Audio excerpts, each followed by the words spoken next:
in just a moment. Lavina Lee, 110 chapter online.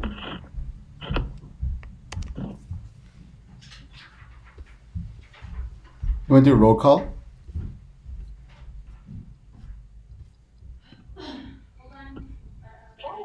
Sugar Hills chapter online.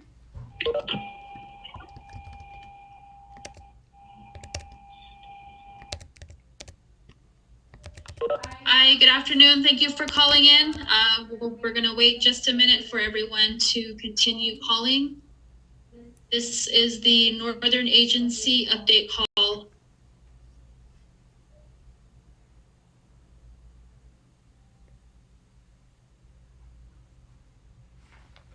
We need some entertainment.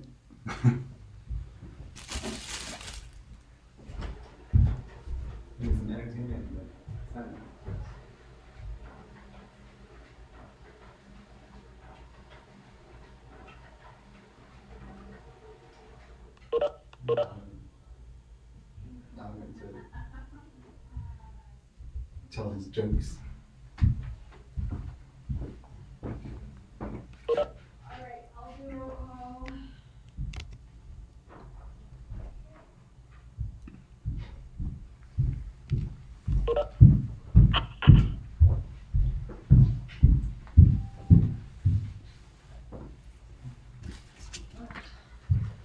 Hello? Yo, good afternoon. Hello, how are you? This is Melinda. Thank you for calling in. God, hey. Oh, ja, het is een Oh, zonne. Gaat ie.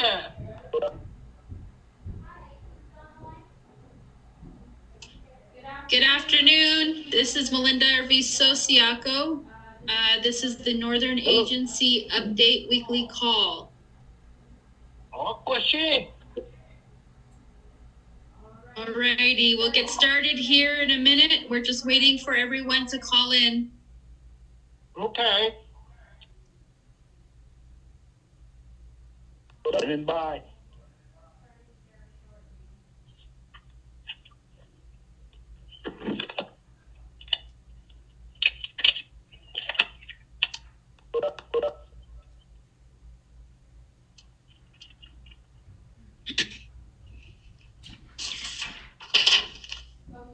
Okay, good afternoon, everyone. I want to just go ahead and get started really quick. Thank you for calling in to the Northern Agency update call. And we really appreciate everyone being able to join us today. We just finished up with the Western Agency call this morning at 9 a.m. And now we are proceeding with our weekly update calls. So with that, I would like to see if we have any of our honorable council delegates from Northern Agency on the call. If I could just do a roll call really quick. Honorable Chairman Ricky Nez, are you on the call?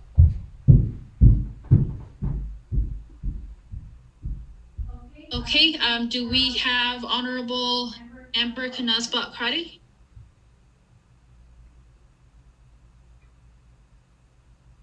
Okay, Honorable Charlene Cook.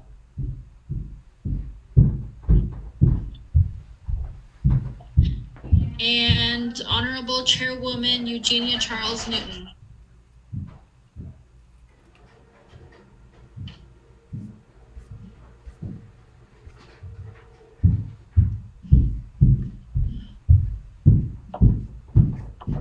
Okay, with that, I'll go ahead and see if we have any of our presenters on the call right now. Do we have Dr. Rudy Shabala? Okay, awesome. Thank you for joining. All right, we can get started now. Okay, anyone from the Forestry Department? Alex Vicente? As you're aware, the last program directors meeting we discussed.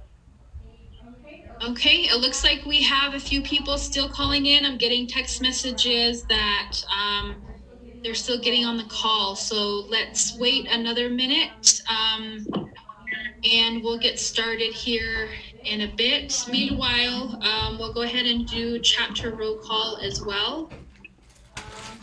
Can we please get all chapters who are on the call to please present yourself at this time? The Clapto chapter. Sheep Springs chapter. Upper Fruitland chapter. Teleconference chapter. East Motacod chapter, Vice President. Chippewa chapter. Vice President.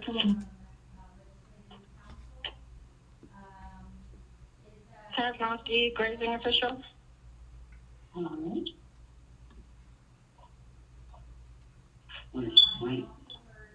Two Gray Hills chapter, all officials and administrative staff.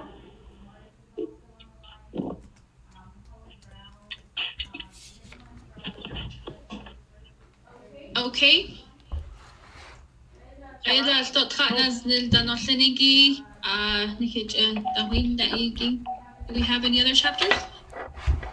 This is Teleconference chapter, Vice President. Okay, I got Twitlakan, and what was the other one? I'm sorry. Teleconference Vice President. Teleconference Secretary Treasurer. Okay. Quadicon community member. Okay.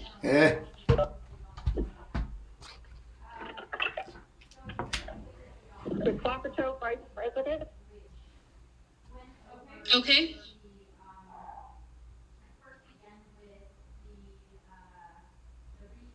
Any other chapters? Hello. Tanasi Secretary Treasurer.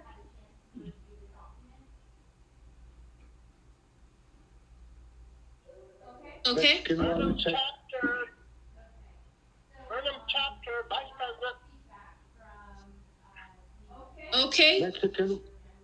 Mexican water chapter, Vice President. Najona Biga. Any other chapters?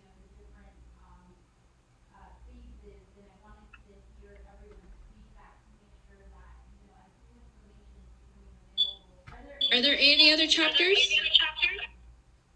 Teleconference chapter.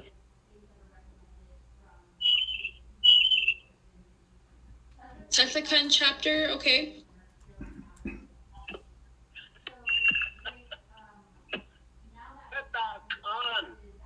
Sadak on chapter. I'm sorry. Yes.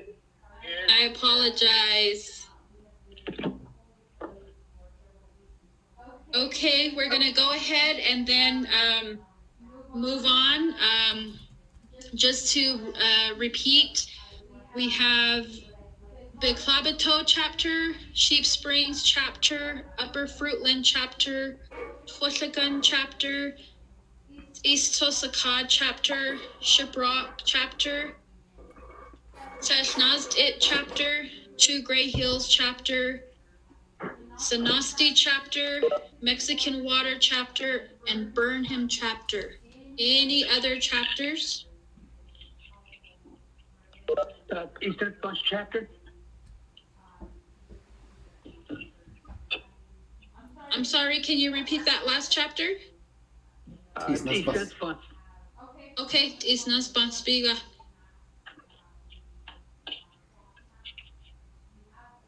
Do we have any other chapters? Nanizad chapter. Okay.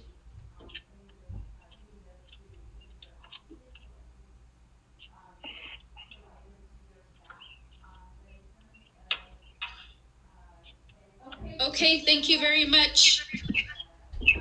So to go ahead and move on the agenda, we'll go back to invocation. I understand that we do have Delegate Charlene So on the line. Can you please provide our invocation for today, Ashonda? Oh, Diva. Heavenly Father, we come to you today. We give you all the praise and glory. We lift your name above all names.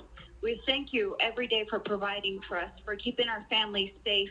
We thank you for your grace and your mercy and your forgiveness. Father God, we just ask that you be with us today and be with all that are suffering on the Navajo reservation. Bring healing, bring restoration to our families, Father God, and bring comfort to those who are mourning and grieving. And Father God, we just ask that you help us put on the armor of God as we fight this COVID-19 and all the viruses and diseases and cancers that plague our family members and our dear loved ones. Father God, I just ask that you anoint us with your favor, your blessing, your guidance, your wisdom today as we continue to have this meeting for the Northern Agency. And Father God, we just ask that you please continue to guide us every day after today. And Lord Jesus, we just ask that you continue to provide food and sustenance to those who are in need. And please, Father God, help us find a way to win the battle against COVID-19. Be with our ancestors, be with our grandmothers, our grandfathers, our grandchildren, our mothers, our fathers, our brothers, and our sisters. Be with them wherever they may be. Our children that are off the reservation, our children that are trying to make their way back to the reservation from school, from colleges. Be with them, Father God. Be with us wherever we may travel by vehicle, Lord Jesus. Be with us as we lay our heads down at night to get rest and comfort. And please, Heavenly Father, I beg of this in your Son, Jesus Christ's name. Amen. Amen. Thank you, Ahiat and Skago, Honorable Charlene So, for that invocation. That was a great way to start this meeting today. And thank you very much, Ahiat. So to move on to the agenda, everyone, we did have a few more callers that called in. Can you please identify yourselves, please? Ashonda. Dr. Johnny Cable, the Gay Shiprock chapter. And Darren Yellowhorse, Chief Secretary Treasurer.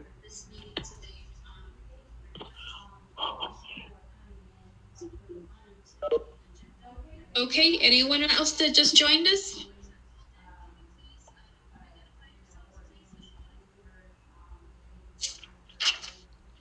Okay, good afternoon again, everyone. We had a great invocation, and we did do some chapter introductions. And so at this time, if we can move forward once again with the opening remarks, as we've had a couple more people call in. Do we have Honorable Chairman Ricky Nez on the line?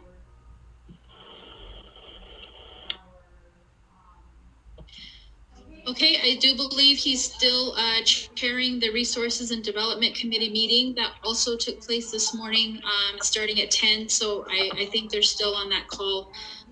Do we have Honorable Amber Kanazbat Krati? Okay, Honorable Charlene So, would you like to have any opening remarks? Yes, first and foremost, I just want to say thank you to everybody who is contributing. And I know that some of our families have been out there making sure that our neighbors have food. I'm seeing that District 9, I'm very proud of us. We have come together, especially with Utah Navajo. I'm working right now with Ethel Branch's COVID-19 relief effort. We are coordinating another distribution date for this Friday, my home chapters, but what we're going to be primarily focusing on is the families that are COVID-19 positive, that are in isolation, and then we're going to be focusing on the disabled family members in our communities. So I just want you guys to know that I do have volunteers lined up. So in about 40 minutes, my colleagues and chapter officials, I will have to excuse myself to take the mandatory safety training for us to move ahead with this distribution on Friday. And that is scheduled between 2 to 4 today. And in between, I'll be jumping between phone calls. So if you guys can just bear with me the patience and the permission to do so, I would greatly appreciate it.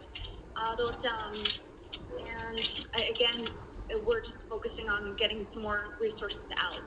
Thank you, Melinda. That's housework. I'll make it right now. Okay, thank you, Honorable Charlene So, for that update and working with Ms. Ethel Branch on those efforts in your area. Do we have Chairwoman Eugenia Charles Newton on the line? Would you like to provide some opening remarks? Yes, thank you, Melinda.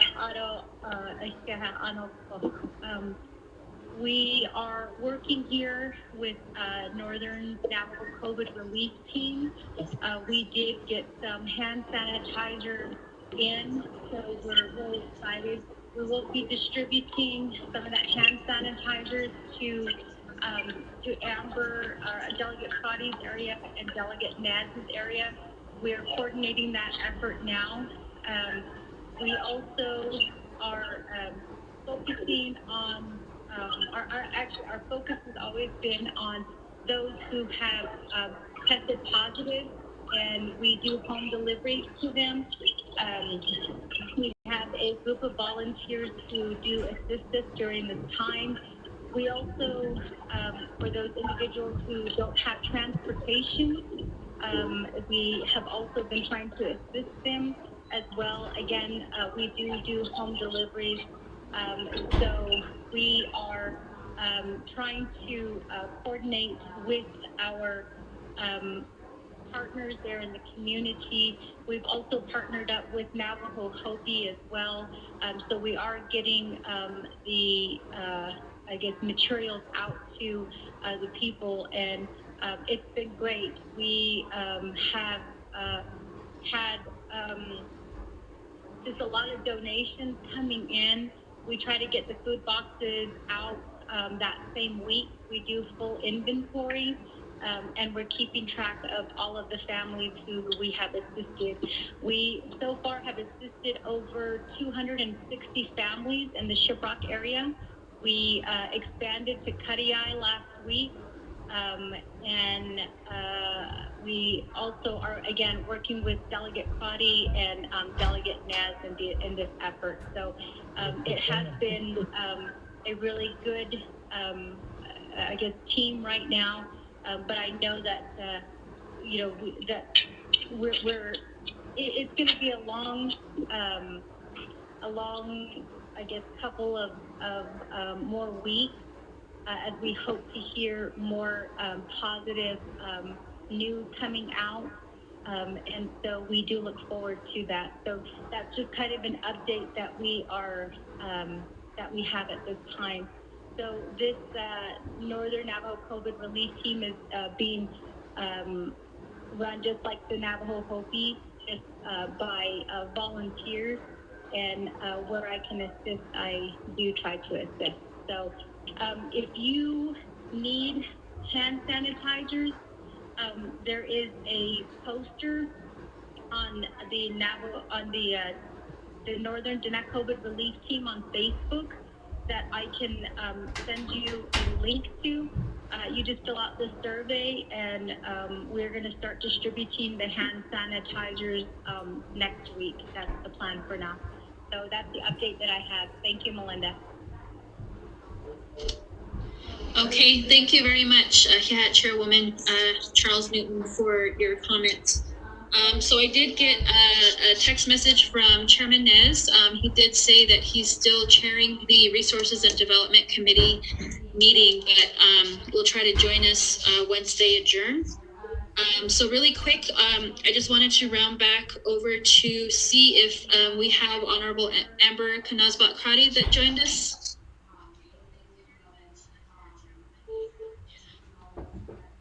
If not, then we'll go ahead and move down on the agenda. Thank you, everyone. Once again, this is the Northern Agency Update Weekly Call for chapters. I am Melinda Arvizo-Siaco from the Office of the Speaker. In the agenda that was sent out to everyone, there is contact at the bottom for communications at navajo-nsn.gov, or myself, Melinda Siaco, at navajo-nsn.gov. If anyone has any questions during the call or after the call, please feel free to reach out to our office or to any of the respective honorable delegates, and we will work very hard to try to get those answers for you. So in moving forward, do we now have Division of Natural Resources, Dr. Rudy Shabala on the line?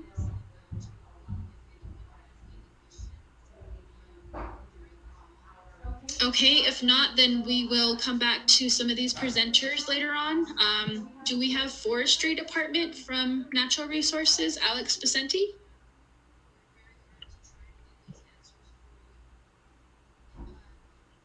Okay. If not, then Land Department, Mike Colonna.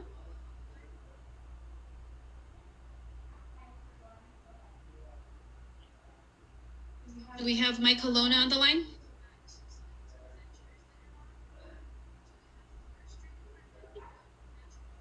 Okay, moving down, do we have Department of Agriculture, Leo Watchman?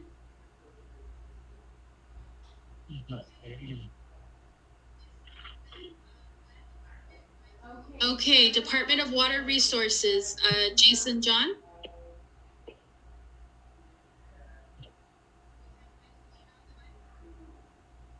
Okay, we'll go ahead and move down on the agenda. From the New Mexico Indian Affairs Department, do we have Miss Lynn Trujillo? Hi, good afternoon. This is Secretary Trujillo. Thank you, Melinda. And I want to thank all the chapter officials and honorable council delegates for the time and the invitation to provide a brief update. So I just wanted to continue to thank everybody for their hard work within their own communities, to do all that you can to bring vital resources out to the chapters, and hope that all of you are doing well and safe. I just wanted to provide a brief status update on the Navajo Nation response team. The Governor Michelle Lujan Grisham had appointed a team several weeks ago. Really, the whole purpose of the team was to provide resources and strategies to work in partnership with the Navajo Nation. The team was meeting daily. The team really was working to develop a coordinated regional approach, so not just looking at the Navajo Nation on New Mexico side, but really trying to partner with Arizona and Utah in order to have a dialogue related to testing and supplies. The response team was organized into 4 different subgroups. And there was a medical team that looked at testing, contact tracing, and case management, facilities in terms of isolation areas within Navajo Nation, humanitarian relief, so food, water, and other resources, and then public education and public health support. We worked closely with Nation EPI Center and Navajo Nation IHS, and heard from them about the already on the ground efforts that the nation has put into place. The subgroups were convening to flesh out some recommendations. I have provided a status update to the governor on a couple of ideas that has come out from the response team, and we're going to be moving forward with the nation to try to implement some of these, especially around increased testing and providing hotel spaces for individuals who have tested positive, they want to isolate in their community. In addition to that, the Indian Affairs Department has been working with the nation to get water and food deliveries through the Navajo Nation Incident Command, which is now a unified command structure. And so we've been able to partner in those areas, especially when there was the Gallup lockdown, ensuring that we were able to get both food and water out to the nation. So that's pretty much it for my update. I just want to thank you for providing us the opportunity to be a part of these calls. Okay, thank you very much, Ms. Trujillo. Do any of our chapters have questions for Ms. Trujillo at this time?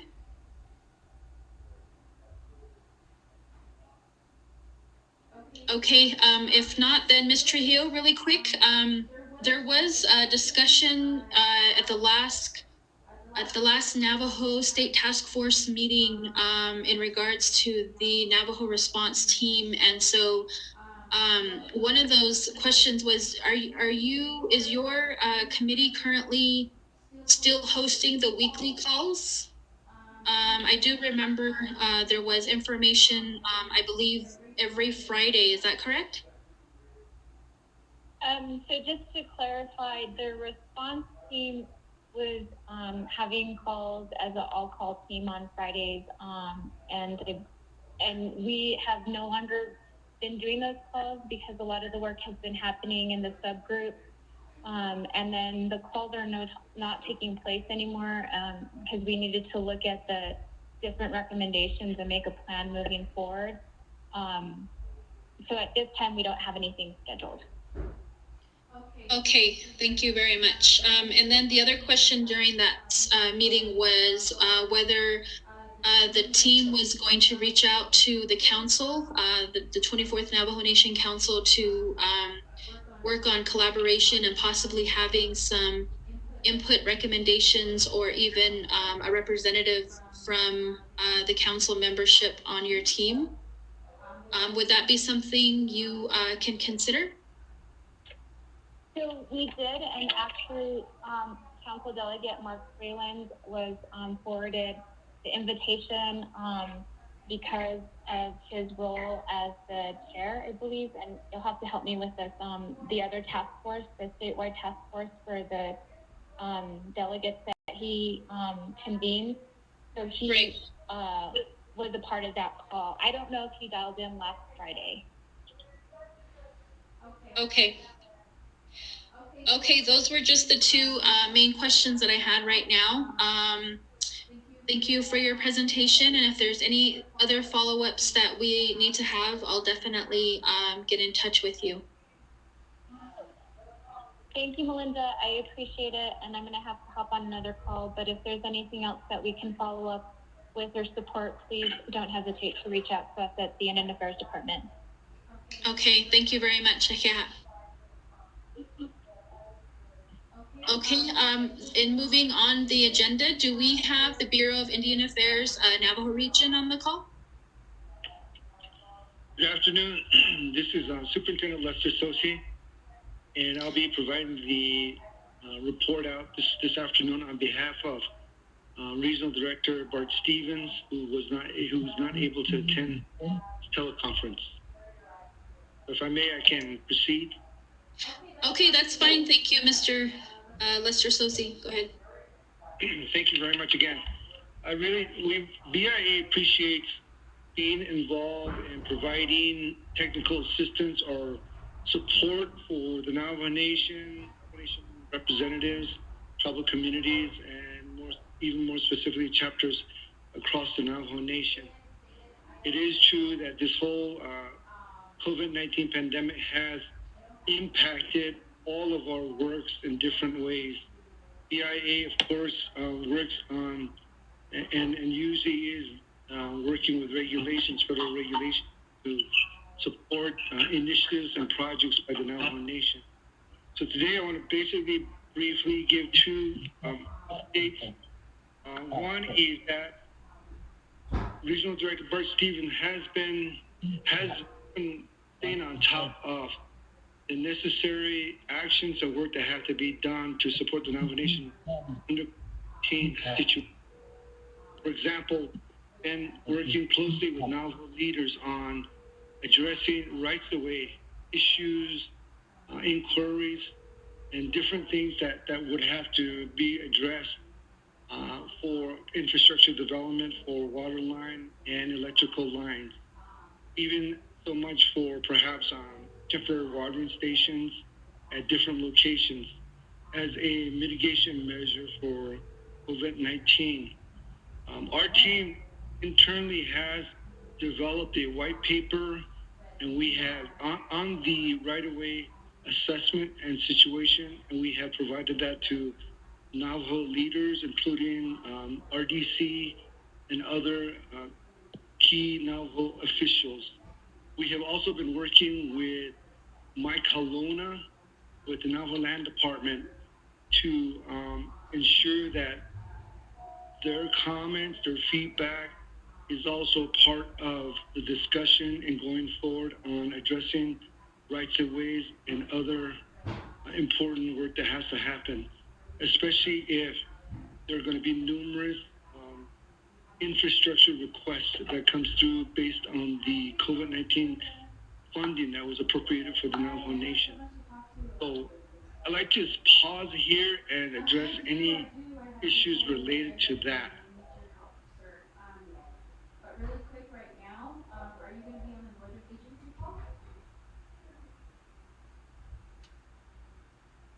Mr. Sosi, this is Jolene Holgate, the Legislative District Assistant for Council Delegate Amber Kenneth-Socrati. I did have a question about your white paper that your agency is developing. You don't have to give me a drawn out answer. I just kind of want to know what the main objectives are for the white paper. Thank you. Certainly. So we will be providing a formal presentation to, I believe, the next RDC meeting. I think that's going to be scheduled for later this week or early next week. So we still have to get the confirmed time we're going to be presenting the white paper. Basically, in summary, what the white paper is about is identifying those options and opportunities that the Navajo Nation might use in addressing infrastructure related to getting right-of-way. If you look at 25 CFR 169, that's rights-of-way across Indian land. Under 25 CFR 169.4, there's a very interesting specific provision in there that indicates that if the tribe has 100% tribal trust land, and if they want to basically issue access and authorization on that 100% land that they own, they don't necessarily need a right-of-way. Of course, I'm paraphrasing here, but it's really clear in there that the Navajo Nation can authorize access and encumbrance use for 100% tribal trust land. So that's in a nutshell what it is. It's very similar to how in the past BIA issued easements and rights of way for tribal trust land. We still are doing that until when the Navajo Nation formally passes a resolution or a guidance document that says that they will be using the 25 CFR 169.4B. So that's basically in a nutshell what it is. Okay, thank you very much, Mr. Sosi, for that response and for that question. Does this conclude your presentation so we can open up for questions? Actually, I have one other update I want to give. Okay, go ahead. Regional Director Bart Stevens has also been addressing other areas of work that has to happen in terms of addressing the COVID-19 situation. One of them is on facility use agreements, or how the Navajo Nation or perhaps Indian Health Service can temporarily or for a set of time, specific time, to use any of the BIA facilities that are across the Navajo Nation.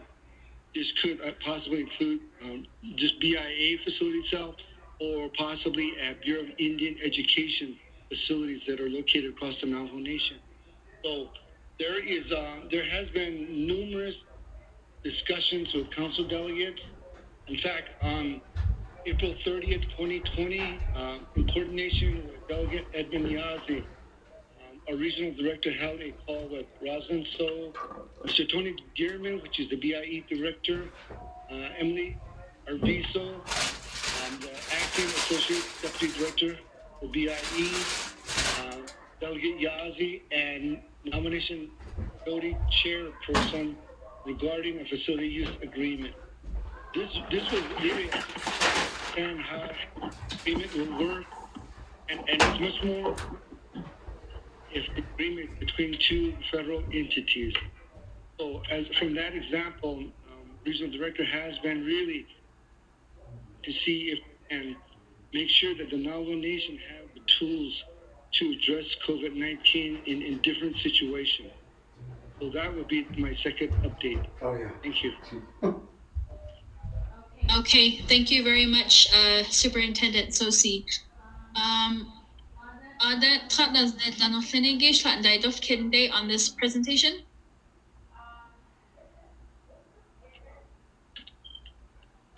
Are there any questions for Superintendent Sosi? This is Delegate Crotty.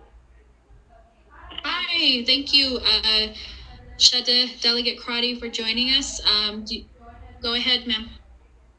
I just want Superintendent Sosi, thank you for the overview. We have requested a timeline on the IHS water project pending at BIA. Can you just give us a quick update on the status? Thank you. If I may ask back, are you talking about those perhaps 12 projects that were identified as a priority list? Yes. Thank you. Okay. We are working on that. And basically, what we're doing is we're making sure that those documents are in place for it, and we have an internal team now assessing that situation. I think some of the challenges with those waterline applications included maybe NEPA compliance, some might be consent requirements. So we're making sure that we address those. Where we can, we want to streamline the process to issue easements for those projects. I don't know if some of these projects include as-built projects.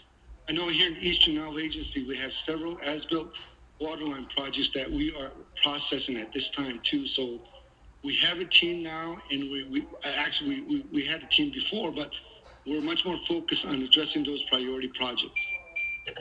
Give a report out back to the nation probably within a week or so, and possibly at the RDC meeting too.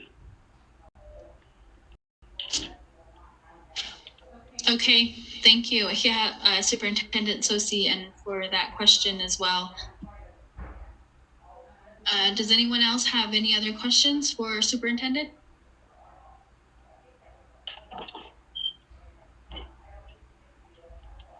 Okay, thank you, Ihya, for joining us once again, Superintendent. I know that you were also on the Eastern Agency call, providing that information, so we really appreciate it as well. And moving forward on the agenda, I do believe now we have Mr. Jason John from the Water Resources Department. Can you please provide us a brief update, Mr. John? Yes. Good afternoon, everybody. Right now, the Navajo Nation is in a drought. We actually never really got out of a drought for the last couple of years, but I think right now it's very noticeable. And we are struggling to keep up with the request of windmill repairs. Staff are trying to get out there to repair what they can at various chapters. The irrigation systems are going, but I think I heard or understand that there are some issues with debris in the canals. And I guess I can work with Mr. Tarek and his staff to try to see what they can do about any issues on the canals. We have been making requests for personal protective equipment, and we sent in another T13 request last night to try to get protective equipment for our staff. We were requesting about 50 staff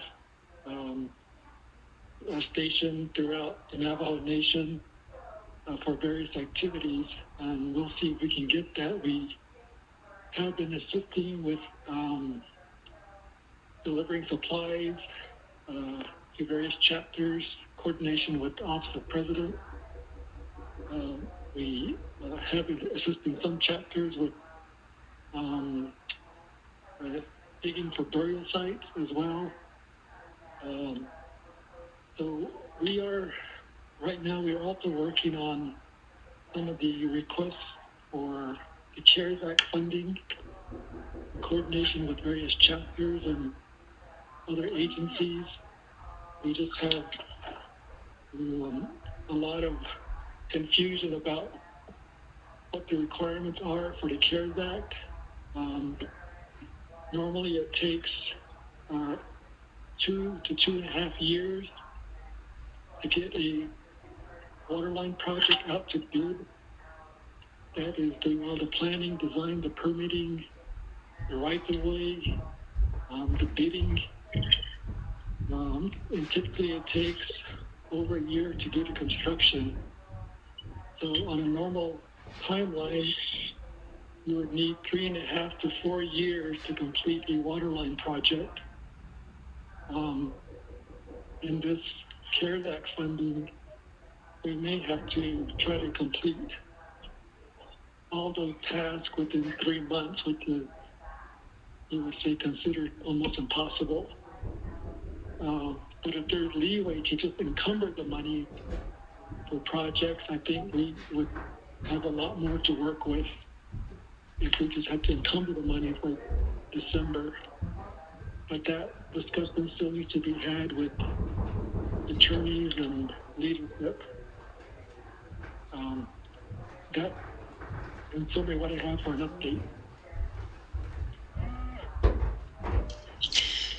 Okay, thank you very much, Jason, for your update report. Do we have any questions for Mr. John from Water Resources?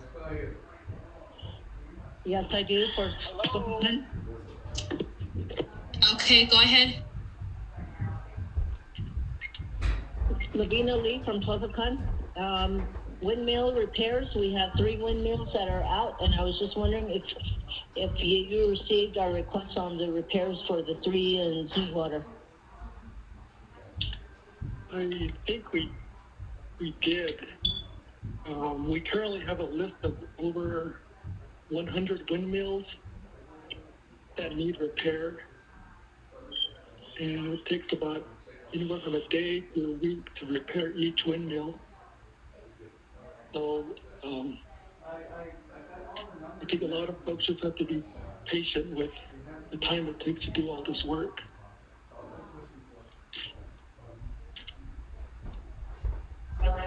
Okay, thank you. Okay, thank you very much. Does anyone have any other questions for Jason at this time? Hello, Vice President Harrison Lamont. Do you have an emergency water hauling in place at this time? We have a couple of trucks that can haul water.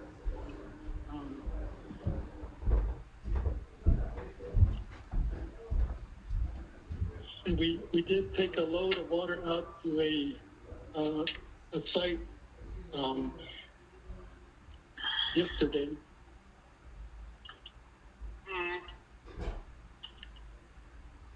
Okay. Yeah. We can, I guess you can send an email and we can see what we can do with that. Okay, thank you. All right, thank you very much for the question and your response, Mr. John. Do we have any other questions for Water Resources? So we have. Well, go ahead, sir. I'd like to update. Hold on, really quickly. We're doing like a billion things at once. I do have a contact for your questions and right along. Installed the order for me, but it wasn't working last time when I had met with them. So are they your other working on it? What's the status on that? And also for the livestock, pretty well the surveyors problems with the livestock. So are they doing anything about the livestock? I know it's for the human being, but I'm really the people are concerned about their livestock. So like to answer that, please? Thank you. Provide any written questions. we can actually send that, The, work on that. we've been trying to push Okay. IHS That's and fine. And again, I NTU apologize for getting back to you so late on your earlier request. to try to open up that watering hole. Realizing that I had multiple but inboxes that have been they want to work. Do a little bit. They want to work in coordination with the chapter as well. But yeah, in case your prior arrangement with the individual you found. I think also, they're I do have going one to have a contact plan to try to reopen it. Okay. This week or early next week, but I can confirm that for the watering point. Great. As for livestock everywhere, it's going to be very difficult to get to all of the needs with the drought that's here, with the lack of staffing, the lack of equipment, the lack of funding. We're discussing with the president right now and others, but they are aware of the long list of needs that's currently out there and the lack of resources that we can put toward livestock.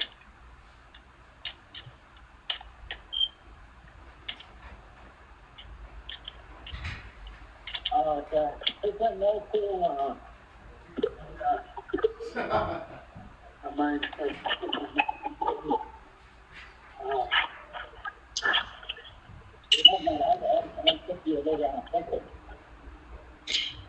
Okay, hello.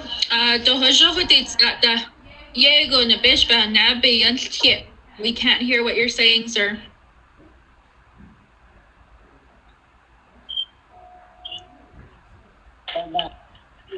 later on, not right now. Thank you. Okay, so if we don't have any other questions for Mr. John, we'll go ahead and move down the agenda. Yes, one more question I got from one. Teleconference. Okay, we have Twislakan and then the gentleman right after. Go ahead, ma'am. Okay. Is it also possible to possibly repair some of these broken dams that if it rains, at least that will catch some water for the livestock? Because a lot of the livestock owners are hauling water from the windmills and just dry them out. So if we had at least the dams fixed, that would at least catch some water for some of the livestock out here. So I was just wondering about that too also. One of the major problems with staffing is the same staff that work on windmills that would haul water. So we'd have to choose whether we want to haul water or fix windmills on a daily basis. In some instances, we can haul water, but then the windmill has to hold off on repair. You know, it's all not good news. We're severely understaffed at this point. Okay, thank you very much, Mr. John. Can we have the other gentleman who had a question? And then we're going to have to move on the agenda, everyone. Yes, Teleconference Chapter Community Member Nibs Howard Yazzie. I asking on the project that construction ready that are already in plan and surveyed and ready to put lines in. How soon can we get these projects going? If they're already construction ready, it's just a matter of scheduling with NECA. I know NECA is also stretched very thin on their side as well. Yeah. But it's really a discussion, a project by project discussion on those individual projects.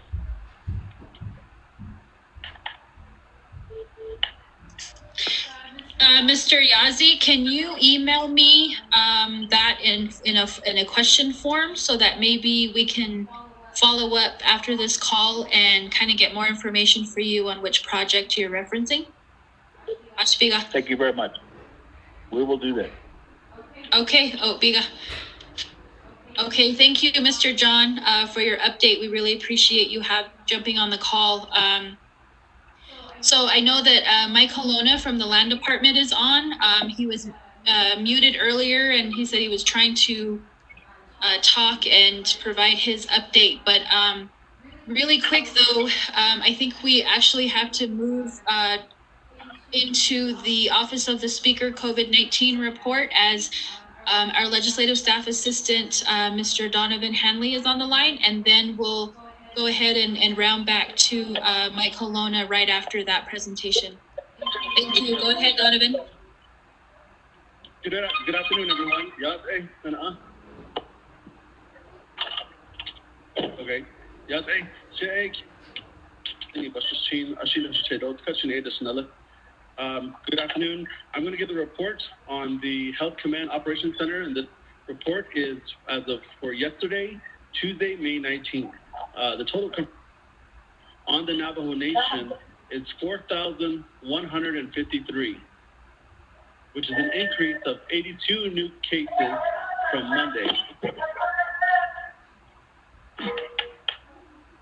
Total fatalities has increased to 144, which is 2 new COVID-related deaths from yesterday, or the day before, excuse me. There are 1,001 recovery cases that were noted yesterday. These are 6 of 12 facilities across the Navajo Nation reporting. The goal is to have all 12 facilities reporting on recovery cases. The concern continues for the male population above the age of 60 years old, and it is strongly encouraged that they seek medical attention when they see any signs or symptoms of the COVID virus. From the planning section, they're working on a new deputy section chief, Ms. Rihanna Totocini, who's been training most of the new staff that have come in to help relieve the first staff. They're continuing to answer 213s and going over the processes. Please be patient with them and keep sending in your 213s. Each section should be aware to return the completed 213 forms back to the planning section to make sure it's recorded. It is also noted that the Incident Action Plan, the IAP, will be updated only once a week from now on. From the PIO section, the communication plan is being implemented. A press release went out today on the updates with the alternative care sites and the isolation sites. I also received an email this morning with the fact sheet on both the ASC and isolation sites. So I'll be sending it on to you, Melinda, and you can distribute to Northern Agency. There is a weekend curfew this weekend. It's a full lockdown, so essential businesses will be closed. We do have a copy of that public health order, and I believe, Linda, you also have that as well. You can disseminate appropriately. They're working on PIO sections, working on supplemental messaging for this coming weekend. A radio forum has happened last night and will happen again on Thursday. So it's every Tuesday and Thursday from 6 to 7 p.m. The curfew messaging will also be promoted on social media, and they're currently maintaining the current statistics on the website, which is ndoh.navajo-nsn.gov/COVID-19. The COVID updates right now is that they attended the President Nez Town Hall last night or yesterday afternoon on Facebook with regards to the public health order, which is now signed. There is a unified initiative to work with the ComCare program, which will be the case management primary tool to be used to support data parity. And this goes for all 12 medical sites on the Navajo Nation. There is a memo that will be going out to the hospitals that will request these recovery numbers. And then as of yesterday, all ACS sites are all open and operational. Public safety right now will be assisting with the weekend curfews, also assisting with OPVP's distribution and deliveries. And then they're working on the bootlegging issues that is the current rise right now. From the logistics section, there is a new section chief. Shane will be working on the organizational chart, and then also staffing the section at the command center. They're also working with 213's process of situations going on at the Wellness Center and Nakai Hall. So they're working on also the donations that they've been receiving over the past few days. Lastly, the safety section has been working on remediation and are down to one more facility which will be cleaned today. And with fire restrictions, they are encouraging everyone to make sure that their vehicles with the safety chains, the flatbeds where the tow hitch goes, that those are secured and there's no sparks that set off new wildfires, because we are in fire season. Weather is warming up, but adjustments should be made to keep wearing your mask. They're encouraging everyone to keep wearing your mask and practice social distancing. There are 11 priorities that the Health Command Center is currently focusing on. And instead of reading them one by one, what I'll do is I'll go ahead and send them to you, Melinda, and then you can distribute to agency. And this completes my report. Thank you. Thank you. Thank you very much, Mr. Hanley, for providing that quick update. I know that you have a call here coming up in a few minutes as well. So with that, does anyone have any questions for Mr. Donovan Hanley? Mexican water. Go ahead. I have a question for the speaker, but our teleconference chapter meeting is only for 60 days, and we still need to do our meeting June, July, and what's the status on that? Does that need to be extended as well?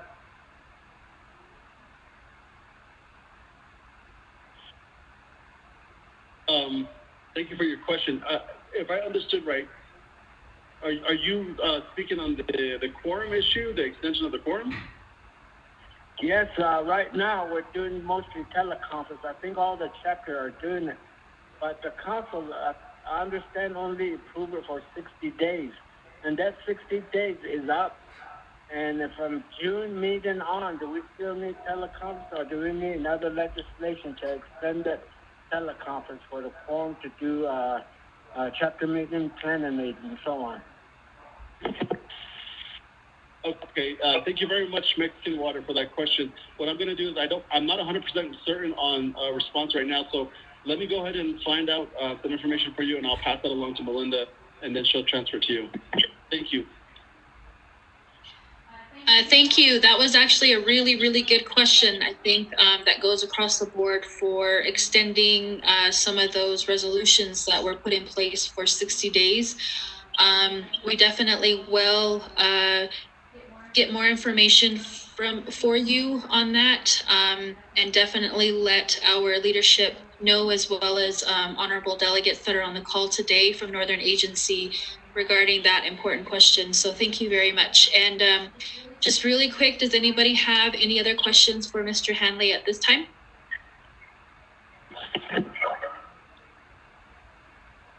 Donovan, go ahead. Hello. This is Chiliology from Shiprock. We are wondering if the command center has information on the statistics broken out by agencies and perhaps even by chapters. If there's such statistics, we need to have them shared with the chapters. Thank you. Thank you, Mr. Yadley, for that question. What the epidemiology the section of the Health Command Center does have is a heat map. Now, they don't have specific statistics for each chapter. That would take some time. So what I'll definitely relay the message to them, and then possibly if the heat map can help you or assist you in some of your decisions at the chapter level, then I'll go ahead and have them send that forward it over to you. Thank you. Thank you very much, Donovan, for your response and the question. I know you have to jump on this other call right now, so we appreciate your update. Have a good afternoon, and thank you very much. And if we could please just have another reminder for everyone to mute your phones. We are live streaming on Facebook, and there are comments suggesting that everyone please mute your phone. And we apologize as we're having some of these technical difficulties, even on our end, to try to monitor and make sure that we have a smooth agency update call. So thank you on that. Did someone just mention something? Melinda, this is Delegate Charles Newton. Oh, go ahead, Madam. Donovan, can you tell us when did the command center open back up again? Because the information that we received was that the command center was closed because somebody tested positive there at the command center. When did they open back up again? And are all of the services that the command center that they were providing before their closure, is that the same type of services that they continue to provide? Thank you, Delegate Charles Nguyen. I'm looking at the calendar, and from my recollection, they reopened. They had their facilities deep cleaned, and we're starting to reintegrate the staff as of Monday, the 18th, from my recollection. Now, to correct that, there was not a staff that was in the command center that was tested positive. It was a staff that was on the outside of the command center that had some engagement. So for safety precautions, they went ahead and tested the staff. Those tests have come back negative, and now the restrictions for the command center have come down a little bit more stricter on policies of who to let into the center. So the services are still continuing as they did before the closure. Most of it, if it can be handled by teleconference, they will handle it by teleconference, but the organization is still moving forward. They have also created the Unified Coordination Group, which also enhances the outreach for the entire for Navajo Nation. So I believe IHS, I can tell you, Rosalind So is on that group, and they do updates daily, making sure that everything is covered. So I hope that helps. Thank you very much, Mr. Hanley. Were those questions answered, Chairwoman Charles Newton? I'm good with that. Thank you, Melinda. Okay, thank you very much. Thank you, Mr. Hanley. We appreciate your update report. At this time, can we go ahead and move on the agenda to Mr. Mike Halona? Mr. Halona, this was at the request of Delegate Chairman Nez, who wanted information on burials in terms of family plots and community cemeteries at the chapter level, to kind of just give a brief overview to us in that respect. So if you're on the call, can you please provide us that update or just a general overview of that process? Good afternoon. Can you hear me? Hello? Yes, we can hear you. Okay. Jag tänkte oss när jag Michael Stanley Porter och jag där på Eismacher. Då betalningen slash ni bara sin ko han bara nala behind the show that national. Yeah, not quite that. So good afternoon, everyone. Appreciate the opportunity to be on this call with all the leaders and be able to share. It's a very, I guess it's a topic that has been tossed around for many years from the Navajo Land Department, trying to address the need for burials, and it's really complicated. It gets complicated when we start dealing with various different needs, different beliefs, or traditional ways. So it kind of complicates everything when we start talking about burials. So in 2016, as a result of all the many complaints that were coming in about burial plots that were being established throughout Navajo Nation, from neighbors, from people that live in the area, from grazing permittees, especially from our traditional side, our elders, talking about burials being put in public areas where people walk, where people graze, and then shrines along highways where people travel every day. And we're concerned that there are family plots that are being developed out in the areas, as well as even right right outside homes, right next to homes and home site leases. So a lot of the comments that we received were opposing family plots and that community cemeteries should be utilized for that purpose. Abe and Yapalon is kind of where they were coming from. So to be able to address the disputes, in 1999, a resolution was passed by a resource committee encouraging all chapters to establish community cemeteries. And I know it's a challenge for some chapters that are in the process right now and have been for years, trying to get the consents in their community for a community cemetery. They've had 4 or 5 different locations located, so they keep moving it around, and because of the consent aspects of it. And so when the regulations were addressed for the home site lease, what was put in there was that burials are prohibited inside a home site lease area. They're for residential purposes. And so finally, I guess what was traditionally taught was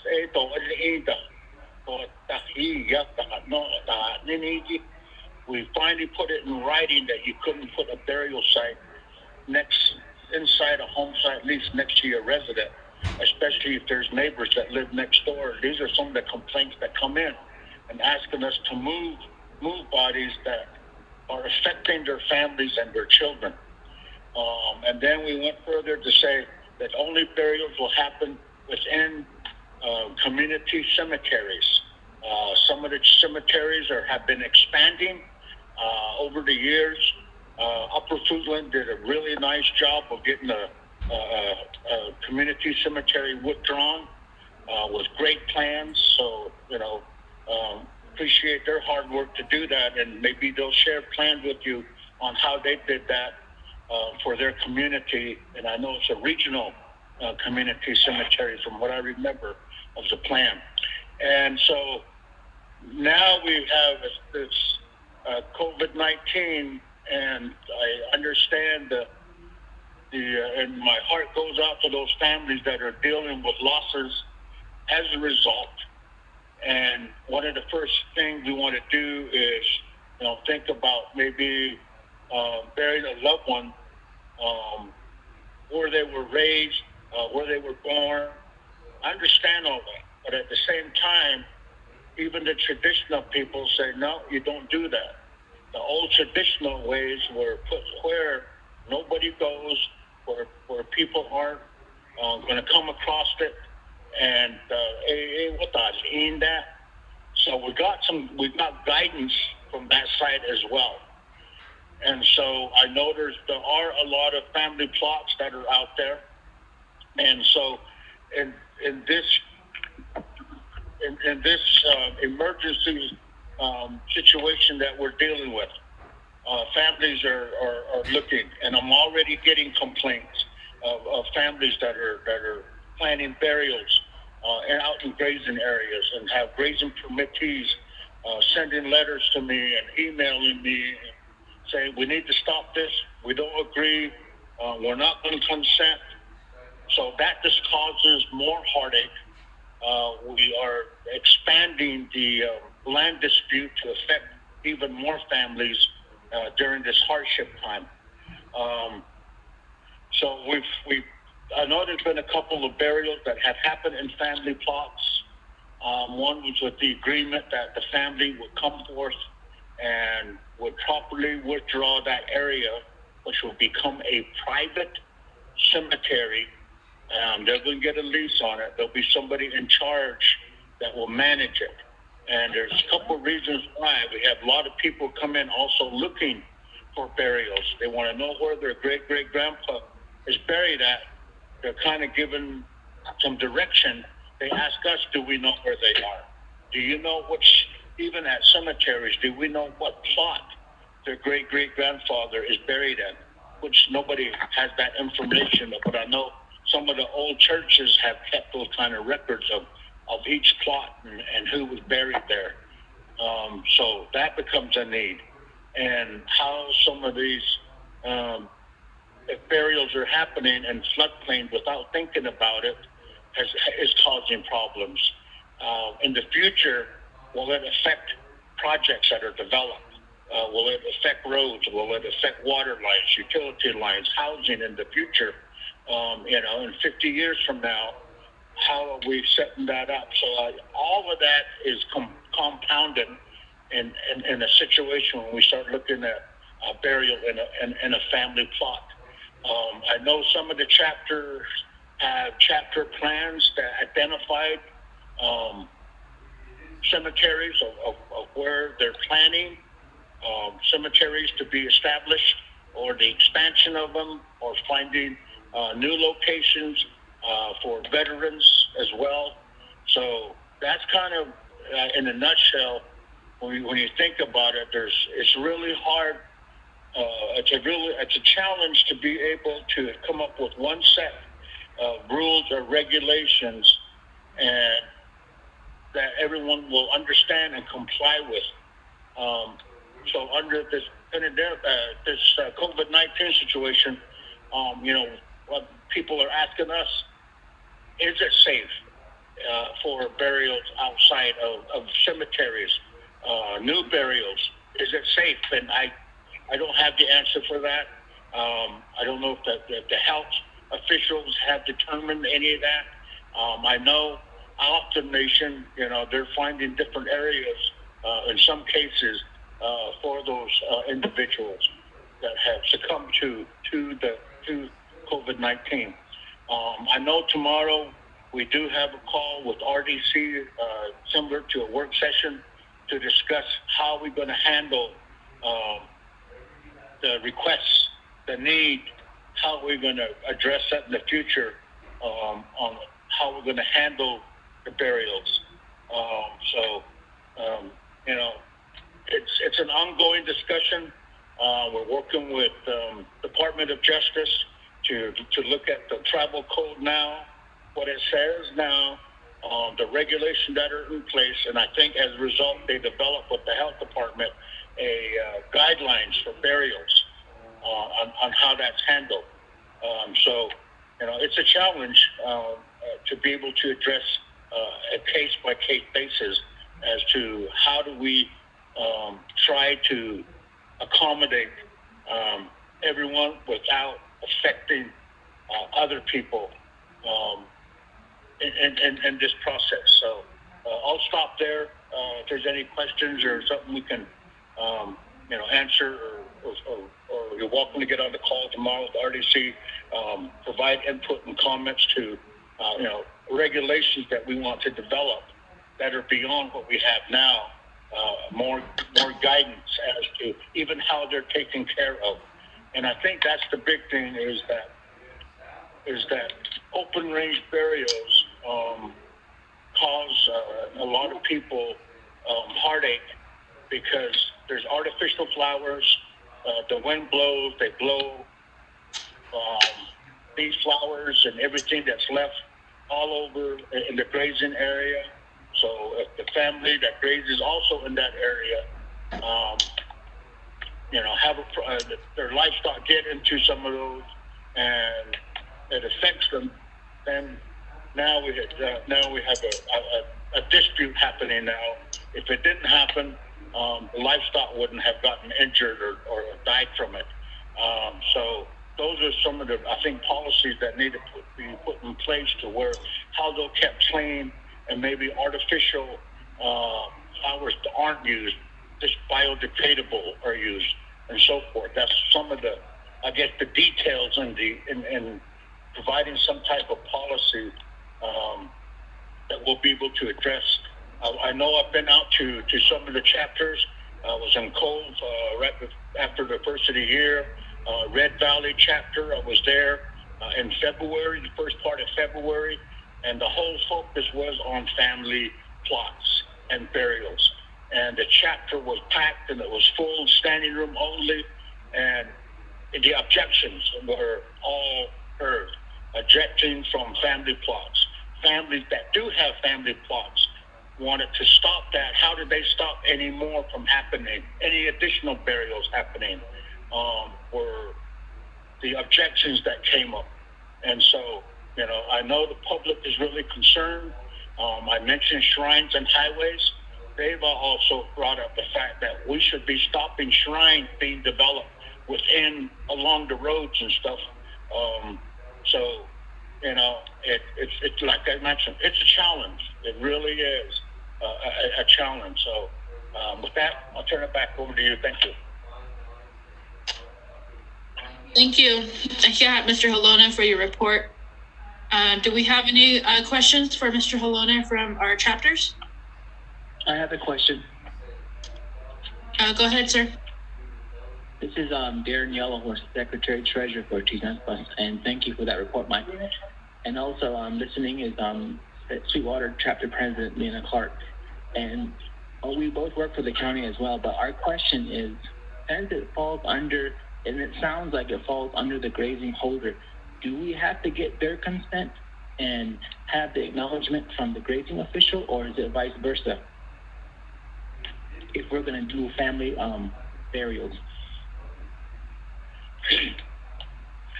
If you're going to establish a private cemetery, the grazing officials should be able to give you the guidance as to who is the valid permittee for that area. Is it just one person? Is it 2, 3, or 4? And those should be notified, contacted, and to get their consent, that they consent to a private cemetery.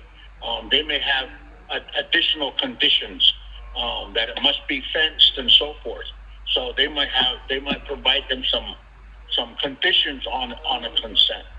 But normally that's what would happen is the grazing officer is the eyes and ears as to who the permittees are, because they do tally counts for them. So who does he do tally counts for?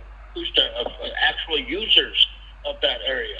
So once that consent is done, then we can move forward, and we don't even have to do a legal survey. We can do a GPS survey of those plots, and we'll know who's responsible for them and everything. And there's a document in place. And if they come into compliance, then the dispute side would go away. Thank you for your question. Okay, thank you. Thank you for that question and your response, Mr. Halona.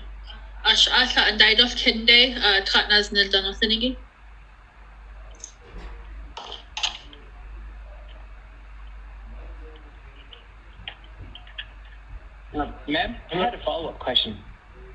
Yes, go ahead. This is Yellowhorse again. The consent that you're talking about, Mike, is it a development made by us or the grazing official, or is it a document that we can find on your website? I appreciate your question.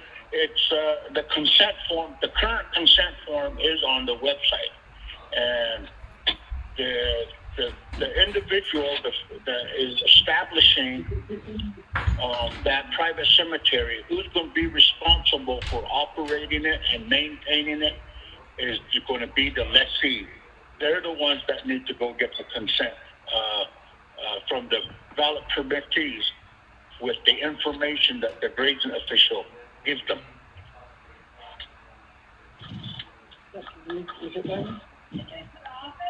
Okay, thank you. Hello, Mike. Are you still there, Mr. Halona? You might have lost him on the call. Hello. Oh, okay. I had a question from him. Okay, Mike. Mr. Halona, yate Norman Gay from Nanita. Yeah. Okay, go ahead. Hey, got a question here. What if the family already had a plot but doesn't have all the paperwork filled out, and then we have an incident right now, or it happened 3 weeks ago, and the family wanted to bury the loved one there, but they didn't have any paperwork or anything. And how is that taken care of? They end up burying them across the river in Kirtland. So we, here at Nanita, we don't have any plot yet designated.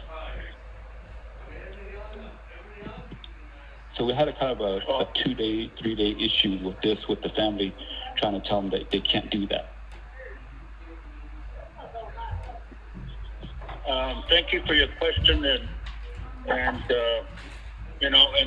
that's the challenge that we deal with when a family is the most difficult time for a family, and then you're trying to explain the processes and stuff. It's challenging. I understand that. So appreciate you out there still talking with families to address this.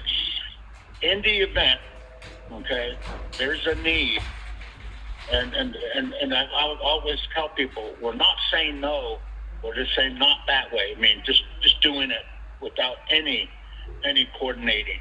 If the family has an existing family plot, there are already burial plots established, whether there's 1, 2, 3, 5, or whatever. If that's established, then they need to contact us and say, look, we have this situation. It started in 1920 or 1940. It started, and has gone up to now. And we have a situation now that, we really need to, this is the only site that we want to use. And it's right next to the other plots. And what I've always asked families is, I understand, and when you're done, when everything's finished, you come in and bring your private cemetery into compliance. So, and we say, here's what you need to do. Just follow the land withdrawal process. That's it. It's also on the website. The process is there. Bring it into compliance. And then after that, then you're okay. And of course, every family's going to tell me, we will do that. And we're still waiting. So there's got to be some type of agreement that's in place that they will initiate and finish it up.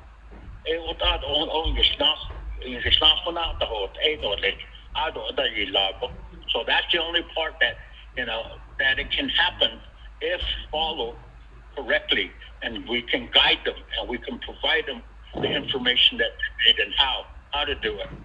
Thank you. Okay, Mr. Halona. So if this happens again within this month, and family members, like you said, yes, they have to get in compliance until everything's cleared up. Who do we call to get the okay? Because that's what happened. They told us that we needed to call down to Shiprock, but nobody was in the office. They couldn't get a hold of anyone, or ourselves, we couldn't get a hold of anyone down there. The grazing did try, I tried, the coordinator tried. Well, I guess you could email me, would be the easiest way, would be to email me. And then, with contact numbers and everything else, so we can start this dialogue and start coordinating how things need to happen. But there's two things that could throw a monkey wrench, even if we were doing everything correctly, would be the two federal requirements, which is your biological and archaeological side. The biological side might be okay, but up in the Shiprock area, there's some areas there in that whole area where the Mesa Verde cactus is at. And so that could stop even an existing one from moving forward unless we get Fish and Wildlife really involved, because that part would have to be handled totally different because of that threatened and endangered species. On the art side, there could be mitigations as well that need to happen if there's a discovery of some sort. But I mean, and that's why that coordination needs to happen, so we can contact and let them look at their data and see if there's anything that would hold up anything, even though it is existing, would be something that wouldn't allow the leasing. It might have to be moved over a little bit or whatever. Same thing with the house. Same thing with any other project. Is there's ways to address it, but all the players have to be involved, so we do it all coordinating. Thank you.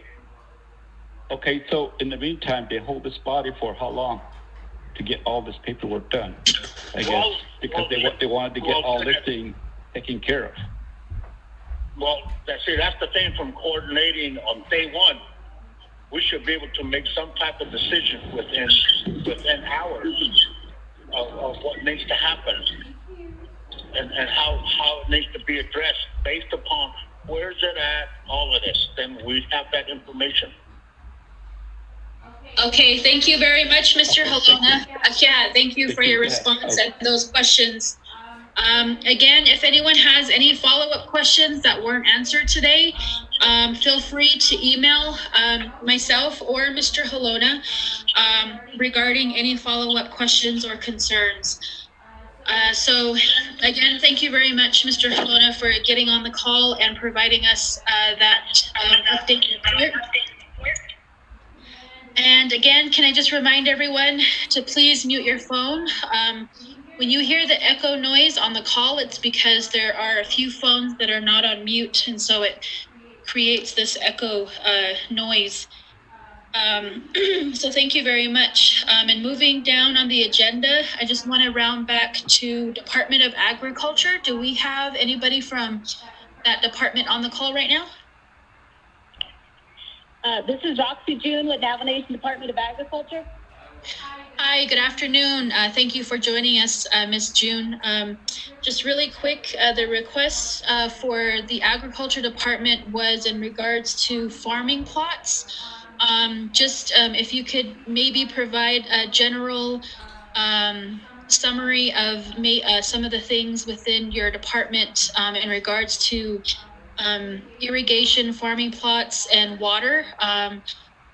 I'll go ahead and give you the floor for that at this time. In regards to farm plots and water, those are handled by the major irrigation farm board. So for the northern agency, that would be the San Juan Farm Board.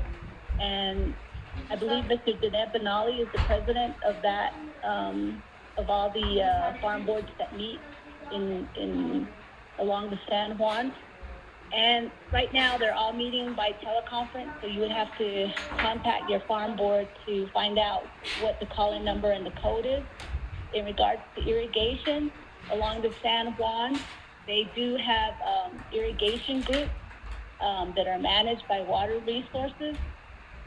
So what Water Resources does is they have an irrigation manager, and they meet with the farmers that have leases along the San Juan and that need irrigation, and then they work on a schedule and say, okay, this farmer will irrigate at this time. Is that what you needed to hear? Okay, thank you for the information. I think the question was in general, if Department of Agriculture was working with the farm boards right now in efforts during this time, if there was any coordination in working within some of these areas.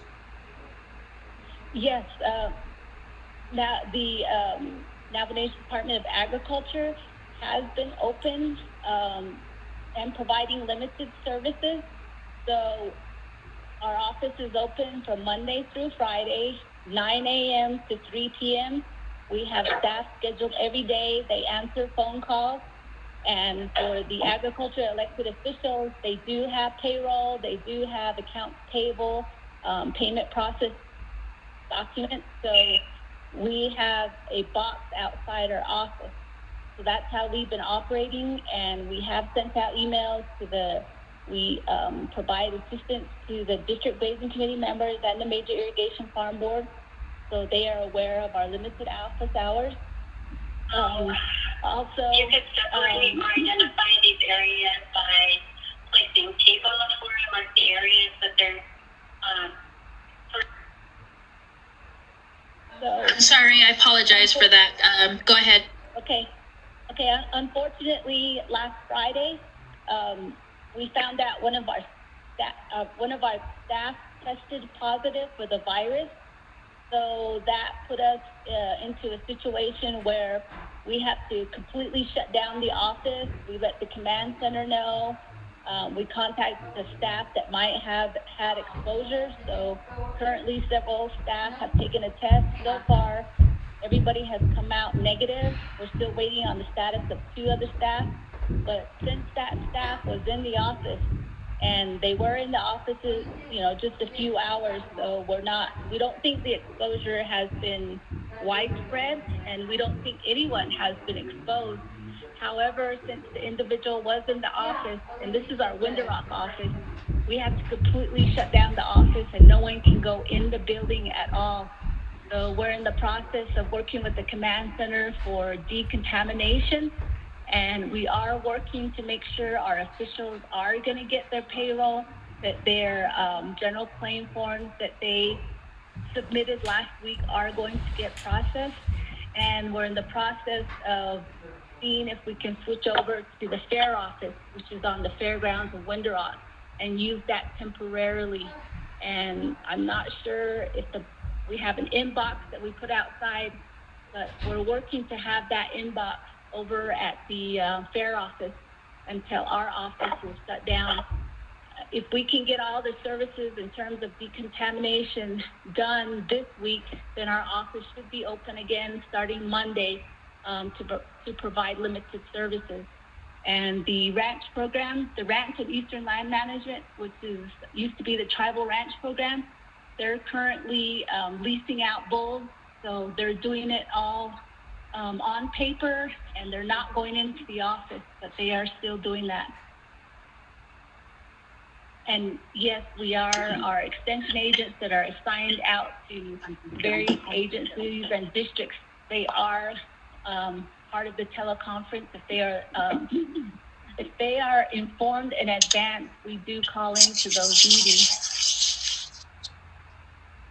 Okay, thank you very much, Ms. June, for your update report.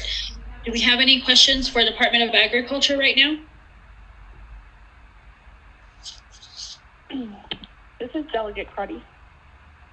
Oh, go ahead, Shada. Honorable Crotty, go ahead.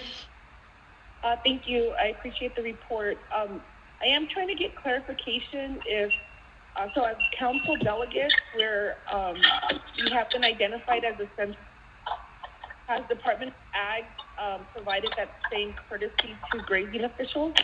Thank you.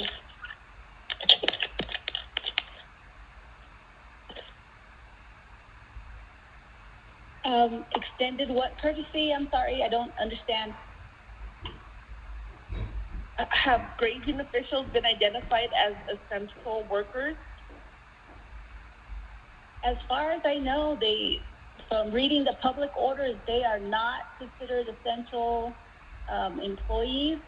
So they are still meeting, they're still planning, they're still working, but we're telling them not to be in the public, not to meet with people, go by the CDC guidelines. So we're asking them all to shelter in place.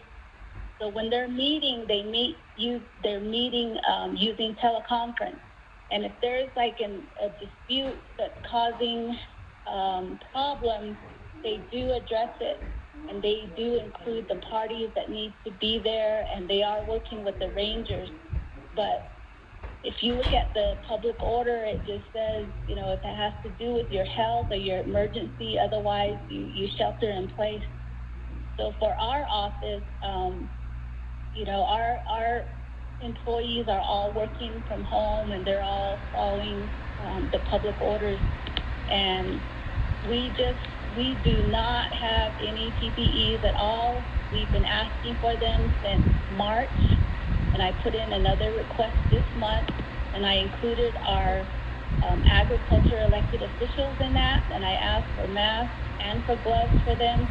And we don't want anybody out there doing work with the public unless they're properly protected. And right now, that's just not the case for our staff or for the agriculture elected officials.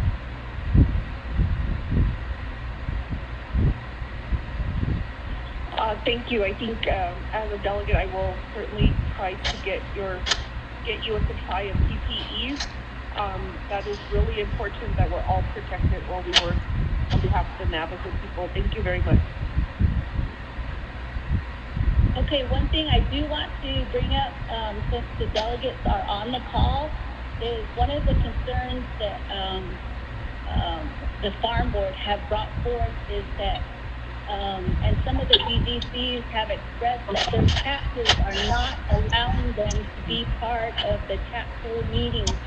They're not giving them information on when they meet, and they're saying that, I'm not sure why they're saying this.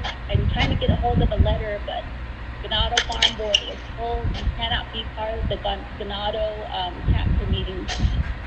So I'm not sure who I can reach out to inform the chapters to please include the agriculture elected officials.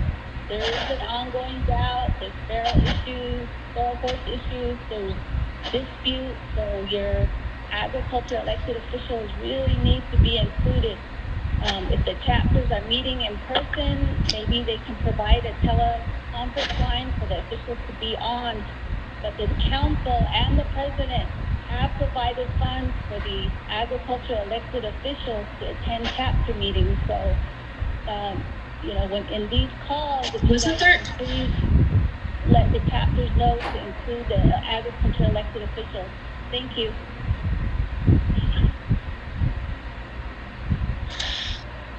Okay, thank you very much, Ms. June, for your response and those questions, Honorable Crotty. At this time, do we have any other questions for Department of Agriculture?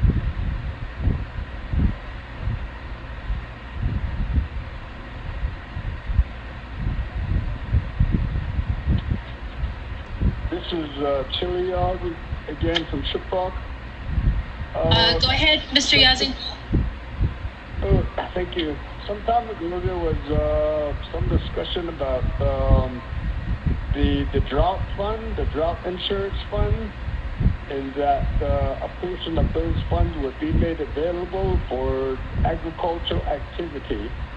And I was in a dialogue with Ferdinand, but when the pandemic happened, we just stopped that communication. So I would just appreciate some follow-up on that.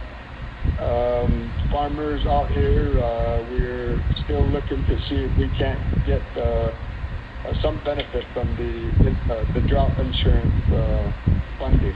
Thank you.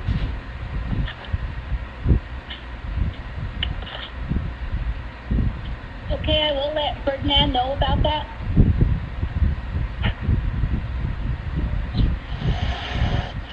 Okay, thank you, Ms. June. And you can also email that to Department of Ag. Ms. June, do you mind providing your email address to the individual? Sure. It's it's all lowercase, it's Navajo Nation email address. R as in Roxy, June as in the month of June at Navajo -nsn.gov.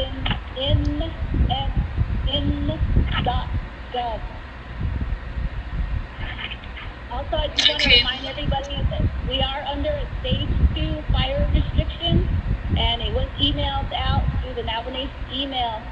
But I know maybe in Shiprock you guys probably already did your clearing of the weeds and stuff of fire, but due to the high winds, the current drought conditions, there are fire restrictions. So let your farmers know they need to see what the restrictions are.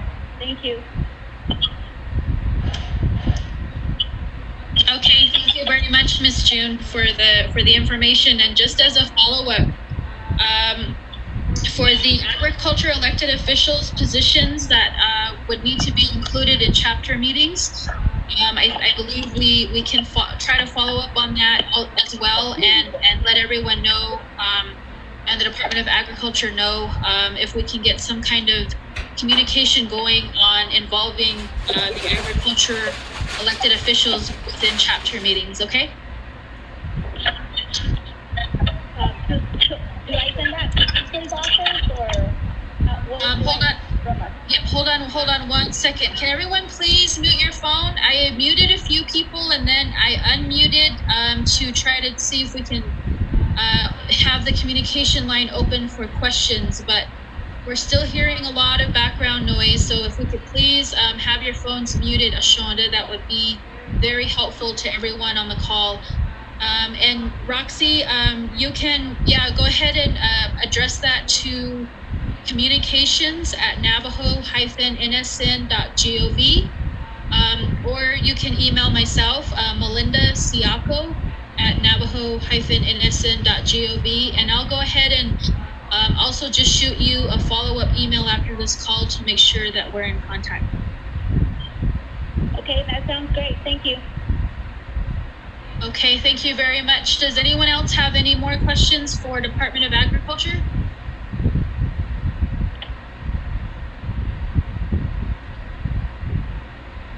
Okay, thank you. Thank you very much, Roxy, for getting on the call this afternoon with us for the Northern Agency update meeting. It looks like we did touch base with all the general updates within that section. We really appreciate having our presenters get on and be able to provide the information to us. So right now, really quick, we do have our representative from our Arizona lobbyist, Carlisle Begay, who would like to also provide some latest updates regarding the CARES Act funding for the nation. And so I want to turn it over to him really quick and then have a follow-up dialogue with chapters. So Carlisle, are you on the line? Hi, good afternoon, Melinda. To our honorable delegates, to all of the chapter officials from the Navajo Northern Agency chapters. Che Carlisle Begay in the Shet Twenty Ani A Bashustin Ado A Sambata Tashache Do Tashanala. I first want to acknowledge that we are living in unprecedented and difficult times across the Navajo Nation. The virus has taken an immense personal health and economic toll on all of our chapters and communities, and I extend my thoughts to each of you and your loved ones during this challenging period for our people. But really quickly, I just wanted to talk about a few of the congressional updates. As you may have seen last Friday in Congress, the House of Representatives did pass a $3 trillion coronavirus aid package. A big portion of this fund does create additional funds for state and local governments. There's also an emphasis on first responders, frontline health workers, teachers, and other workers providing vital services across the country. In the package, tribes are proposed to receive over $20 billion of funds. This is in addition to the funds that the Navajo Nation and other tribes have received as a part of the CARES Act. And the Senate, as the bill was passed this past Friday, the Senate leadership have said that there's no urgency to move on the HEROES Act. The Senate will likely wait until after the recess this week, when they plan to reconvene in the U.S. Senate after the new month in the first week of June to consider perhaps a response to a Senate version of the HEROES Act. I know that there has been a lot of discussion by your delegates in the Speaker's office about what the Speaker's office is continuing to position as Congress continues to debate a Phase 4 stimulus package. Some of the priorities related to water and other infrastructure projects that are a priority for the Navajo Nation. But we'll keep you abreast if this measure makes any movement in the coming weeks. But back to at least the CARES Act and other stimulus dollars that the Navajo Nation has received. From our account, Navajo Nation has received to date about $740 million from the current stimulus packages that have passed Congress. Most notably, the Navajo Area Indian Health Services has received over $100 million funds, which have been redistributed to all of the IHS and 68 facilities across the Navajo Nation. In addition, as you've heard, the Navajo Nation has also received $600 million from the Coronavirus Relief Fund, which was a part of the CARES Act. As you may have already covered previously in the call, the Navajo Nation Council has passed, as of this past Friday, the Navajo Nation CARES Act Fund, which outlines the fund management plan and the way that the central government will devise a plan on how to spend the $600 million. As I have mentioned in previous chapter or agency calls, at the chapter level, please continue to keep track of all your costs that you have incurred at the chapter or the local level. Specifically, by statute, the Navajo Nation can spend the $600 million on three main areas that you need to understand in terms of these costs. They are costs that are deemed necessary expenditures directly incurred due to the pandemic. These were costs not accounted for in the Navajo Nation budget or the chapter budgets approved prior to March 27th of 2020, and then also a cost that you'll continue to incur until the end of the year, which the Navajo Nation is, as of right now, required to spend these resources or incur these resources by December 30th, 2020. We are working on a congressional level with a number of congressional offices seeking additional flexibility based on these guidelines to be able to spend these resources outside of what is now congressionally allowed, in addition to efforts to extend the deadline beyond December 30th, 2020. Additionally, the Treasury Department on a call this past Monday did announce that they will disseminate the remaining $3.2 billion that it still owes tribal governments under the CARES Act starting on June 5th, which is about 6 weeks past what the original deadline was supposed to be. The Treasury Secretary has announced that of the $3.2 billion, the Navajo Nation is working right now, and the formula that the Treasury Department will use is entirely going to be based upon employment numbers and the 2019 Navajo Nation expenditures, and that will guide the method for calculating funding this remaining $3.2 billion to all tribes across the country. So we anticipate that not that this is official, but between $200 to $300 million more in funding that the Navajo Nation will receive from the Coronavirus Relief Fund. There is some congressional action, as I mentioned before, by Senators Sinema and McSally in particular, and Senator Udall and Heinrich on the Mexico side, who are actively working on a few areas of legislation, most notably the Coronavirus Relief Fund Flexibility Act, which seeks broad guidance of expansion of allowing states and tribes to use these funds for operating expenses, in addition to continue to use these funds until they are fully expended. So we're not sure if there's going to be any movement on any of these various proposals, but we continue to follow and track all legislative options in addition to administrative options with the administration. With that said, we continue to talk with the administration as well with the White House, and I will also note that the Interior Secretary is in Albuquerque today, meeting with a few tribes, and will be visiting the Grand Canyon on Friday as well. And lastly, I'll also mention that a few of your delegates will also be participating in a call tomorrow with Veterans Affairs, USDA, and the White House regarding expanding telehealth capacity for our Navajo veterans in a project by the Veterans Administration called Project Atlas to expand telehealth capacity. And that call will be scheduled tomorrow, so I will follow up with your delegates on information for that call. But with that, I'll end my report there and happy to answer any questions you have. Thank you. Okay, thank you very much, Mr. Begay. As a follow-up, I understand that Delegate Ricky Nez is on the call as well.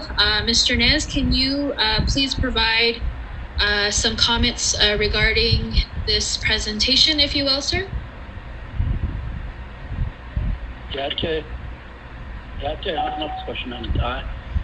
Northern Agency chapter officials, delegates that are on the line, as well as farm board and perhaps grazing.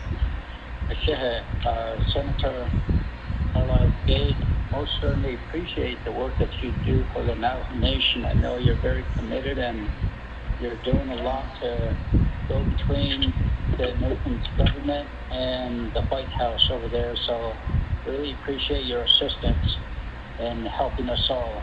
Shanantati CARES Act, Nenigi, Annie, as Cotton is not being the meat of Nation Washington, then. Kodipe Sogin the December 2020 Ajan Kadedo Evening on Neko Kadedi and the response on the last language Kodo and I had nothing to don't eat a Ajan Roshi had the neto less echo Ani Asa the Moyata University of Arizona then yes sir. That's how other researchers at Asia, Banana, the Yasani, Adon Way Akro, Otonaga, Dr. Letter Chief, Isna, Esato, and underwork, Ado, Hari Institute for Ligego Arnaki, the Nebanahas Arts for Didi Hotnal, Kahaki, Hans, Washin Desk, Carbon Desk, Car. Ado at a husband or Lehiki, the base of Chidon, in Hiki CARES Act, Neniki, Aila or Ligela, she, the Nosen CARES Act. CARES, what it represents is coronavirus, either coronavirus act, I don't know the relief, either economic security, Nenigishin Aja, the base of. So we need to that and get a auto let's trade on no a resources and development committee that have any a hanat any clinic as a clean a coti toge ye go benefit now the hidden in a way I thought that talk by the says that talk I get even now are not institutional television they sit a cohort a lady to about a head or so the base so get you don't eat so in the next over here it no or names no and I don't know the yet not go over the a cohort one whole long but here you have home site lease where how long and what are some fish what you in it Pon the has got the idea on the beginning and that the force scale in the city that Ohara is got all the force. Cannot let it how they had the test at our nation. I be the late I had the natural down in that Coron day. Cash must be the big action. It may go in and the say, you're called lack of a thousand. I thought I totally go at our nation. Net over here, you had about shit.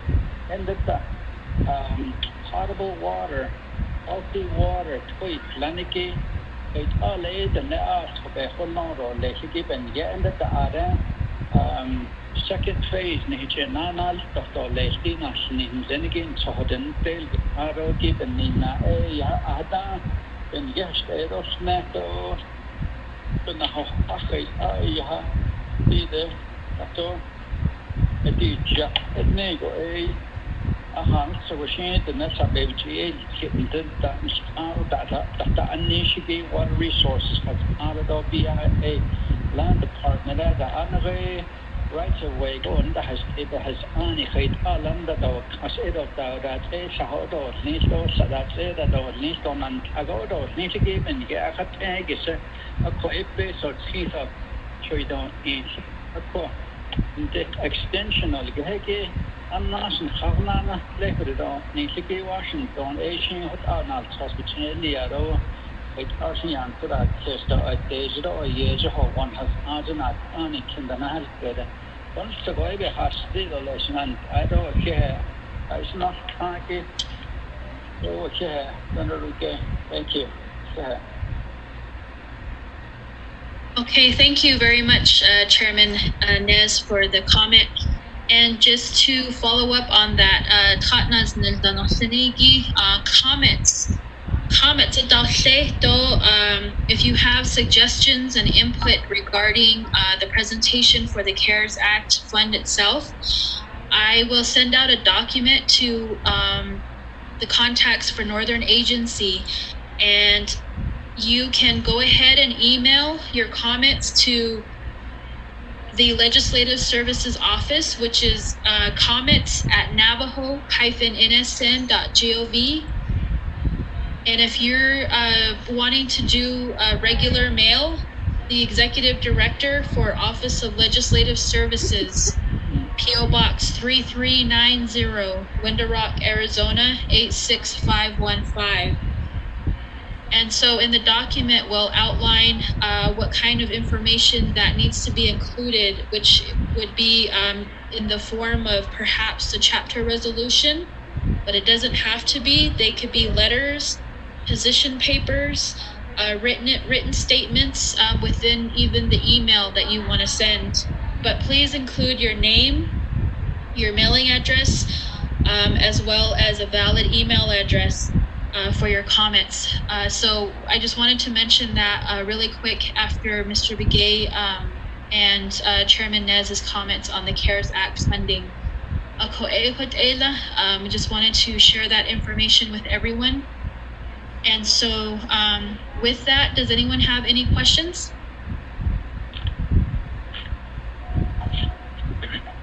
Carlisle, this is Chiliology from Chippewa. What's the time frame in terms of the Navajo Nation developing its plan to expend the $600 million? Thank you.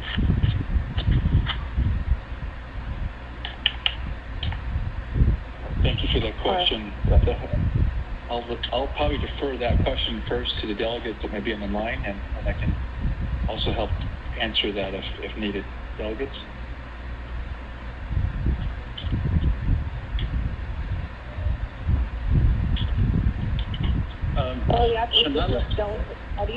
Go ahead, Chairman Nez. Go ahead, Shadeja. Honorable Crotty, go ahead. I was just going to say briefly, because we're going to have a call with BIA right now. The top projects from the public so far, first and foremost, is working with Department of Health on the immediate public health response to COVID. So any prevention, mitigation, and also supporting communities as they deal with the impacts of the virus. And so we're looking, I'm looking, and my fellow colleagues are looking at how this can be a public health response, which includes water, access to electricity, access to medical supplies, which includes the specific medicines that are needed. And if and when there's a vaccine, looking at our broadband and communication to expand telehealth to help our children as they navigate homeschooling, and a real focus on the systemic health disparities. So that means access to fresh food, nutritional food, or revitalizing our, I heard earthen dams earlier, and so we are having conversations with Army Corps of Engineers in terms of what, so our biggest feat is we know how or what we need to do to address and provide relief to the community. Our greatest challenge is going to be the timeline. So expending and also being accountable to the fund. So that is a big, broad stroke. We appreciate all your comments. I was on the line when the Northern farmers provided the overview, and I appreciate all of your insight as we move forward. So I hope that kind of gives you a general idea, and we're developing what would be expenditure plans, And again, a big part of that will be the mental health component, because this is taking an emotional, physical toll on our people as we lose relatives and as our children have to navigate what and how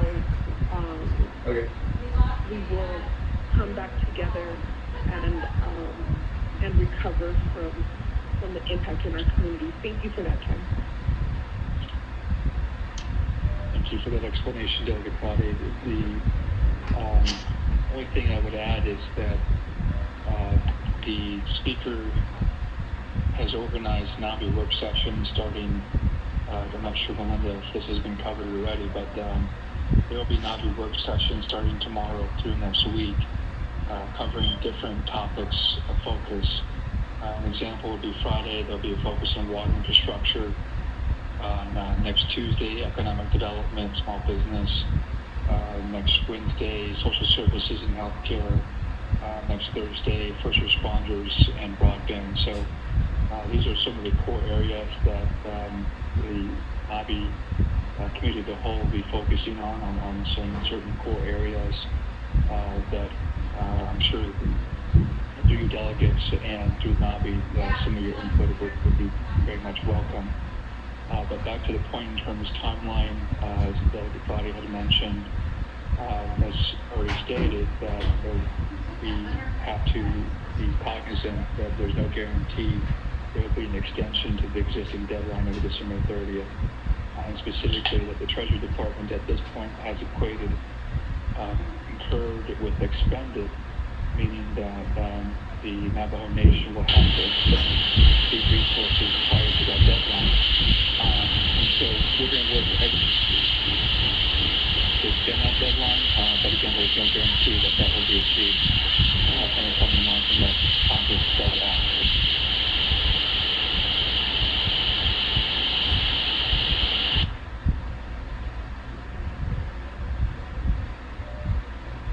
Okay, thank you, Carlisle, for that feedback. Someone had their phone against a radio, so hopefully we took care of that. Chairman Nez, if you're still on the line, did you want to provide a follow-up comment, sir? Thank you, Melinda.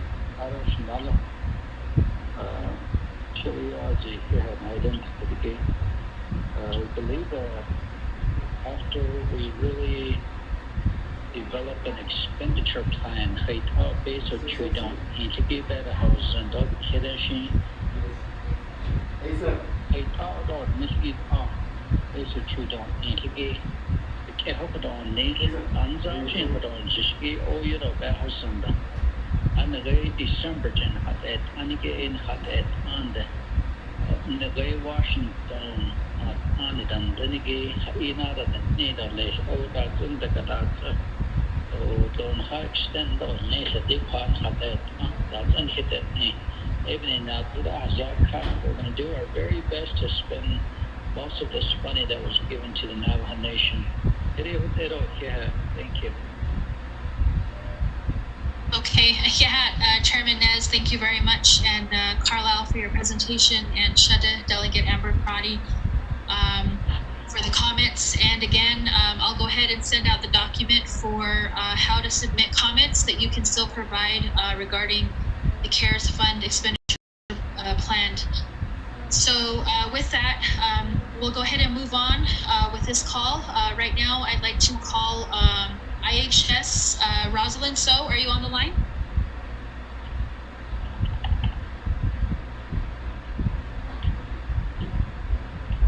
Okay. I'm sorry, go ahead.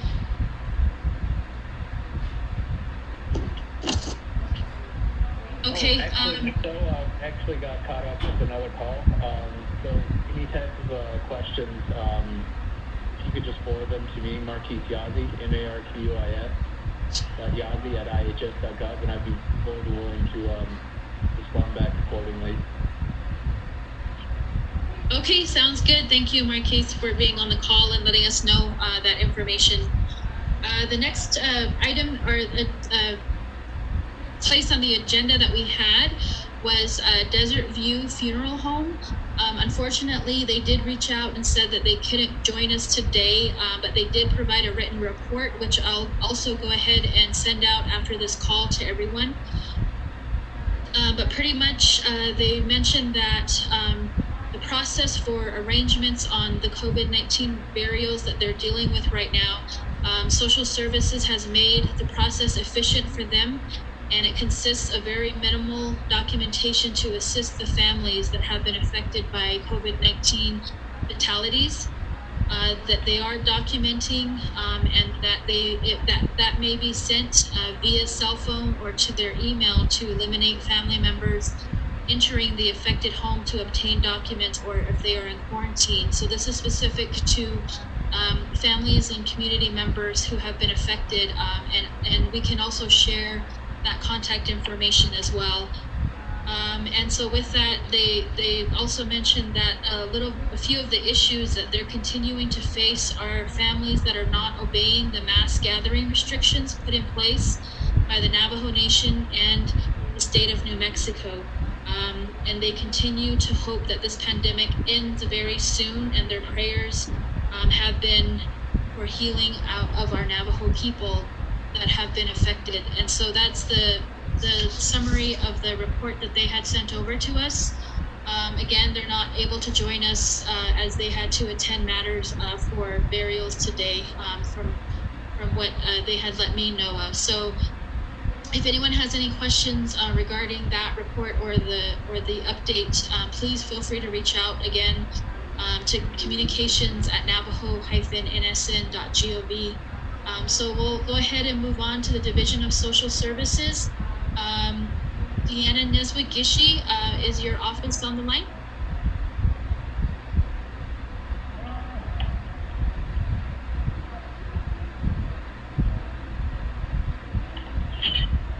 Social Services? Okay, moving on down, we'll go ahead and move to the Department of Community Development and any ASC representatives. Dr. Pearl Yellowman?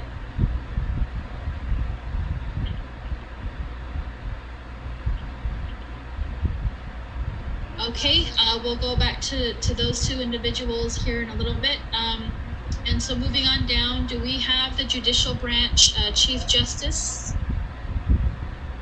Yes, good afternoon. Yes, yeah, thank you very much. Go ahead. Okay, thank you.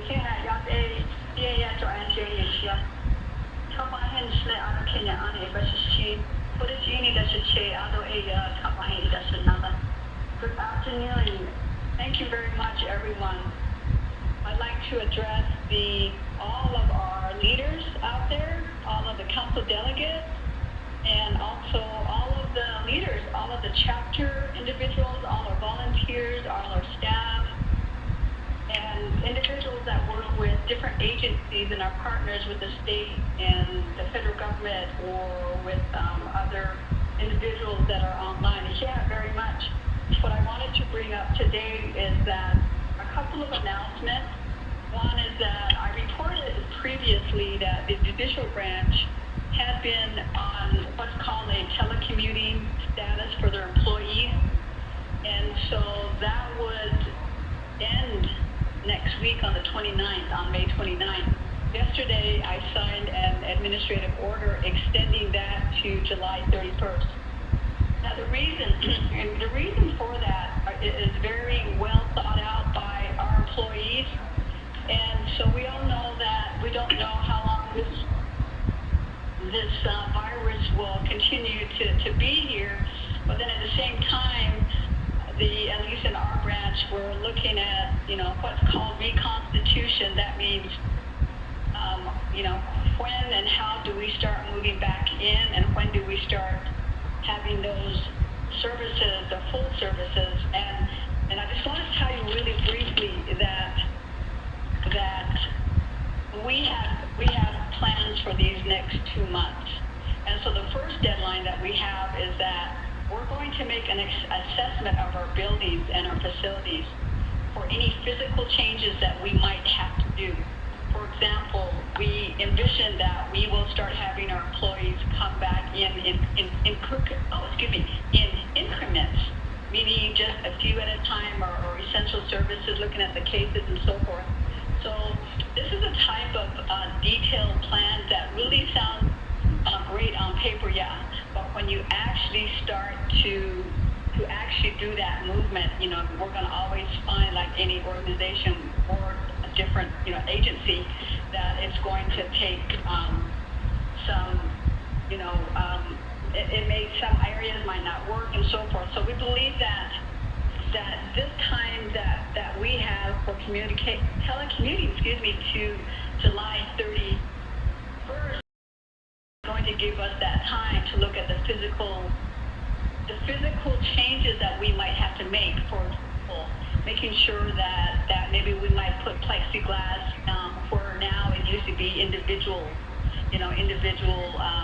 just seeing each other with anything between the clerks and the public and so forth. So, and then the other item is another deadline that we have at July 31st is to again access and to study our ability to begin additional services beyond essential cases that we're having. I've reported already that services right now are for essential cases, meaning, for example, shelter care, temporary protection orders, and those kinds of cases. And then so we have to have this plan so that we're going to start bringing in the other kind of cases, such as dissolution of marriage or contract issues. And then the other item is also we need to look at the types and amount of filings.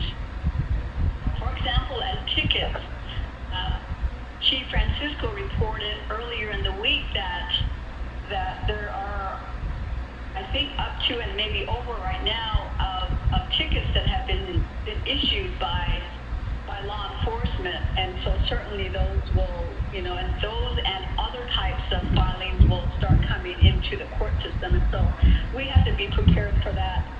So these are some of the reasons why we have chosen to go out to July 31st. The other reason also is that in this time of uncertainty, it gives notice to our staff so that they can start planning, because at that time, they're going to head right into school, beginning of school, and so we wanted to lessen the anxiety, we wanted to lessen the fear or just the unknown about what they're supposed to do. So we believe that giving them notice will ahead of time so that they can start at least thinking about it, and that's why the judicial branch has chosen not to do somewhat like a piecemeal approach, meaning, well, we're not sure if we're going to have an extension beyond like 3 weeks from now or 2 weeks from now. So it lessens the anxiety. And then also this time will give us and the public, we can give notice to the public also that this is how, we're going to phase in. And so that type of information is very, very critical. And so that's, well, are you still there? I'm still here. I heard music. Yes, I'm sorry. Someone was playing background music, getting ready to watch a movie or something. Okay, I can continue then. So I'll be really quick. So the notice, that gives notice to the public also, so they can anticipate when, they may be phasing back into the courts also. So, and then also it gives us time, I already said earlier that it gives us time to now prepare for the facilities. What kind of changes do we need to make to accommodate that process? And then I believe that's it. One other item is that we have this comprehensive plan, and I've talked about it before, and it's called a COOP plan, and it's called a Continuity of Operations Plan. And basically, we have eight different sub-teams, which is pretty. It's great. so one of them, just let you know real quick, one of the team sections is health and safety. So we're looking at all of the public health issues and tracking and updating health and safety guidance and so forth. Another team section is following the COVID-19 contact tracking and personnel privacy. Because during this time when personnel policy is very, very important. And so then another team we have is called logistics and procurement. And basically their charge is to identify the tools to coordinate critical budget actions, facilitate procurement processes and all that. So there's a lot of these functions that we all have to do. The other one is also the public information and press. Surely, we try to get all this information out to the public, and that takes some time and communication, and we want to inform the public what we're doing. Another team, and I'll be really quick here, communications and tools and troubleshooting. And so we're looking at, what are the tools for telecommuting? Do we have enough computers, phones, and so forth? I mean, how are we going to accommodate the public? Do we have the information that they need and are we doing that in an efficient manner? The other item is also another team is essential services monitoring. And they're monitoring, how are we doing? Do we need to make changes here or there and so forth? So we have this web of teams that we've established way head on in March. And then we also have another team section. It's called policies and procedures. Are there any changes? Do we need to revise our language in our admin orders? Do we need to change any existing policy to conform to what is going on right now? And then finally, there's this last part of it, and this is the one that we don't like to do. It is called the devolution planning team. And that team is when, for example, we have had to shut down a court because all of the court personnel that are working now on a limited basis, if they were exposed to the virus either primarily or secondarily, then we would have to shut that down because of their exposure. So in regards to the Shiprock court, that happened early on.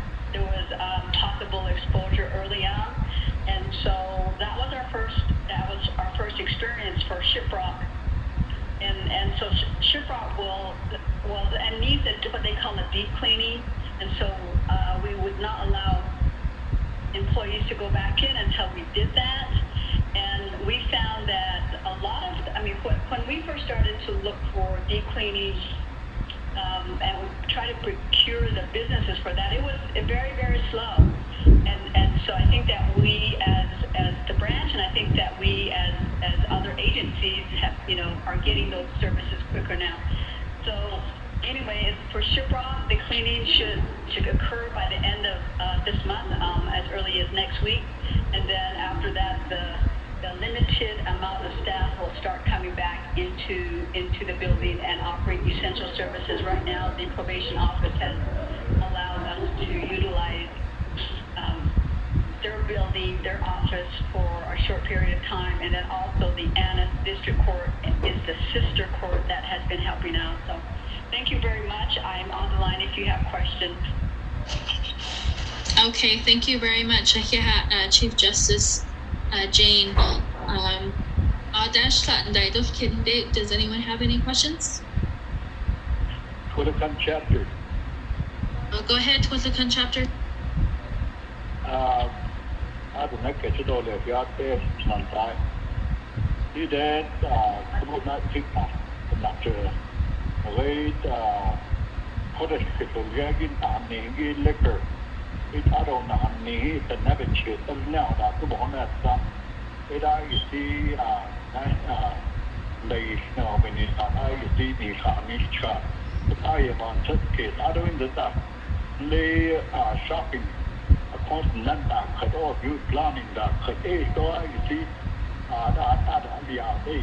the one that so even at the desk in so okay.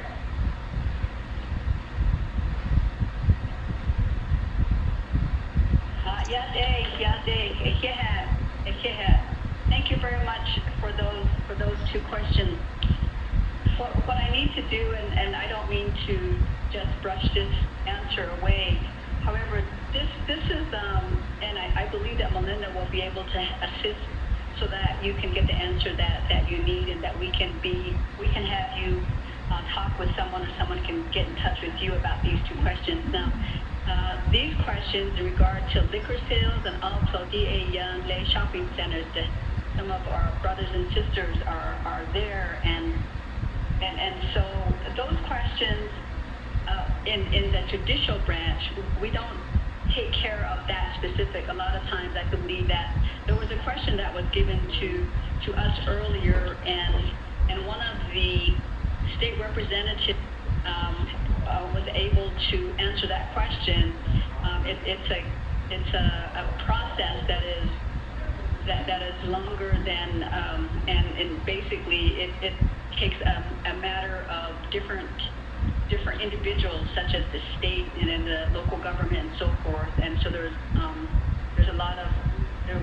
what's called a lot of variables in that. There's a lot of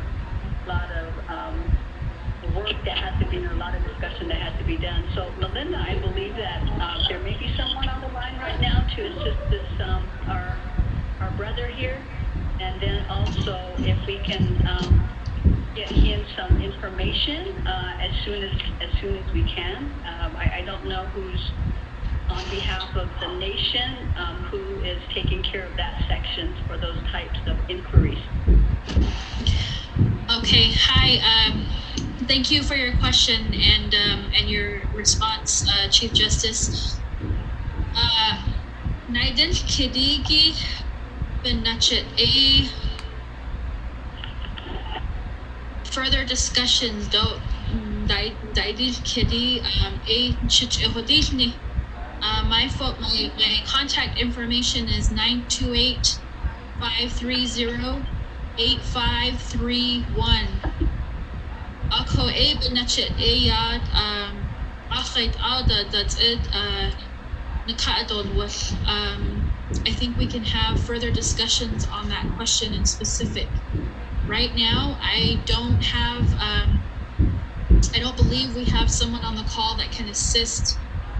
So if we can just go ahead and go that route, is that okay?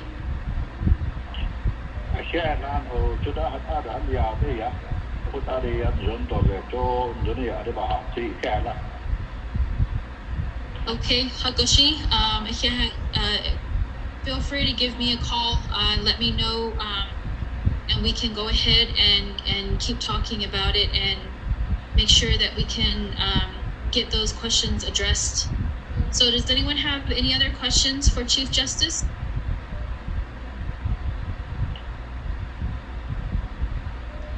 Okay, if not, really quick, the lineup right now, I really want to go ahead and jump over to Rosalind So, who is on the call with us. And then after her report, I do believe we have Dr. Yellowman on the line as well. So we'll go ahead and start with Miss Rosalind So. Thank you. Good afternoon, everyone, and I appreciate the opportunity to give you a very, very quick update. As you know, there's a lot of information that we've been sharing, and we will continue, our office will continue to share. But with regards to the alternative care sites, or what we're referring to as ACSs, we have one that's in the Shiprock area. Unfortunately, we had some water problems with the building right now, so we haven't been able to open. So hopefully on Friday we'll be able to open that up for shelter and quarantine for some of our patients, and also for lower acuity care. We have public health officers that are there to assist our current staff that are at the Shiprock service unit. So that's a little bit of help and give some of our regular providers a little bit of rest moving forward. We also have an ACS in Gallup and an ACS in Chinle, and both the Chinle and Gallup ones are open as well. We're also working to secure some additional hotel rooms. We are using hotel rooms for people that are testing positive for COVID but might not have a place to self-isolate. So we're working through that process, and we've already got some people located in some of those hotels. And what's important about those hotels is that they are referred by the service unit after they test positive. If they don't have any other place to go, we want to allow them to isolate in one of those hotel rooms, and then we provide food and necessary items that they might need so they can stay in place for the 14 days that we're asking them to wait out their isolation period. You've seen the data. We've been sharing a lot of data throughout this process. I understand, and I heard earlier that there's an effort to ask for, a different description of data at the chapter level and those kinds of things, and we will continue to advocate for that through the Navajo Nation Command Center. As was already reported earlier, the money, IHS has received $112 million, and all of those monies have been distributed to the IHS and 638 facilities that have been reported. What has taken up a lot of my time over the past few days, or the past couple weeks now, is the water project. I know that there's a lot of need out there and a lot of interest out there.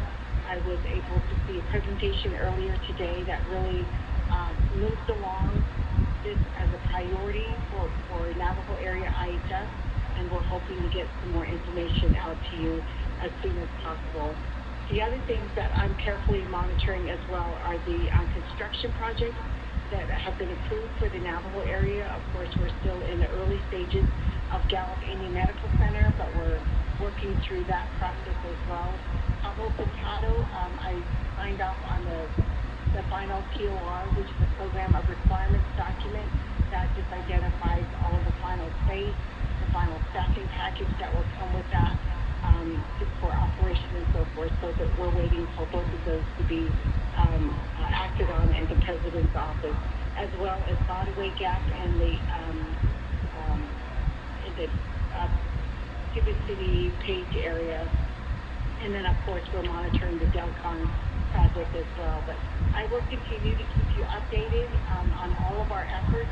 We are trying to work to look at the water project a little bit more broadly than we have in the past, and we're pushing several different avenues that allow us to expedite some of those water projects. And I'm hoping that we can give you, we can share more information within the next couple of days that shows which projects will come first and how we're going to work through those. That is my report. Thank you. Okay, thank you very much, Rosalind. Really quick, as a side note, I know you also have another call here coming up, but can we touch base later on this afternoon regarding the water projects and those kinds of updates for the upcoming NABI work session on Friday? Yes, of course. Okay, thank you. Does anyone have any questions for Rosalind?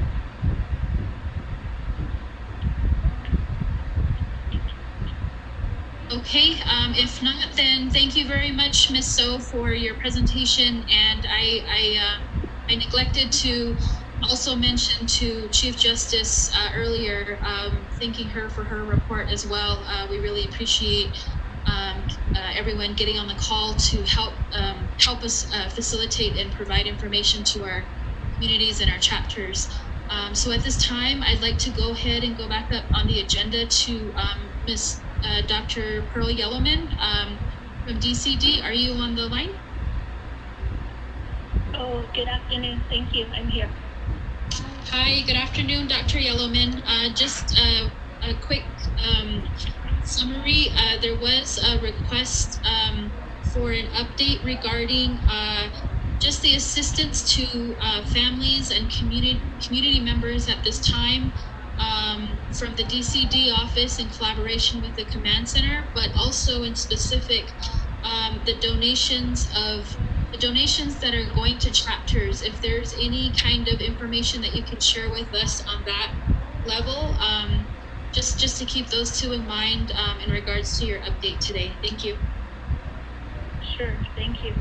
I can speak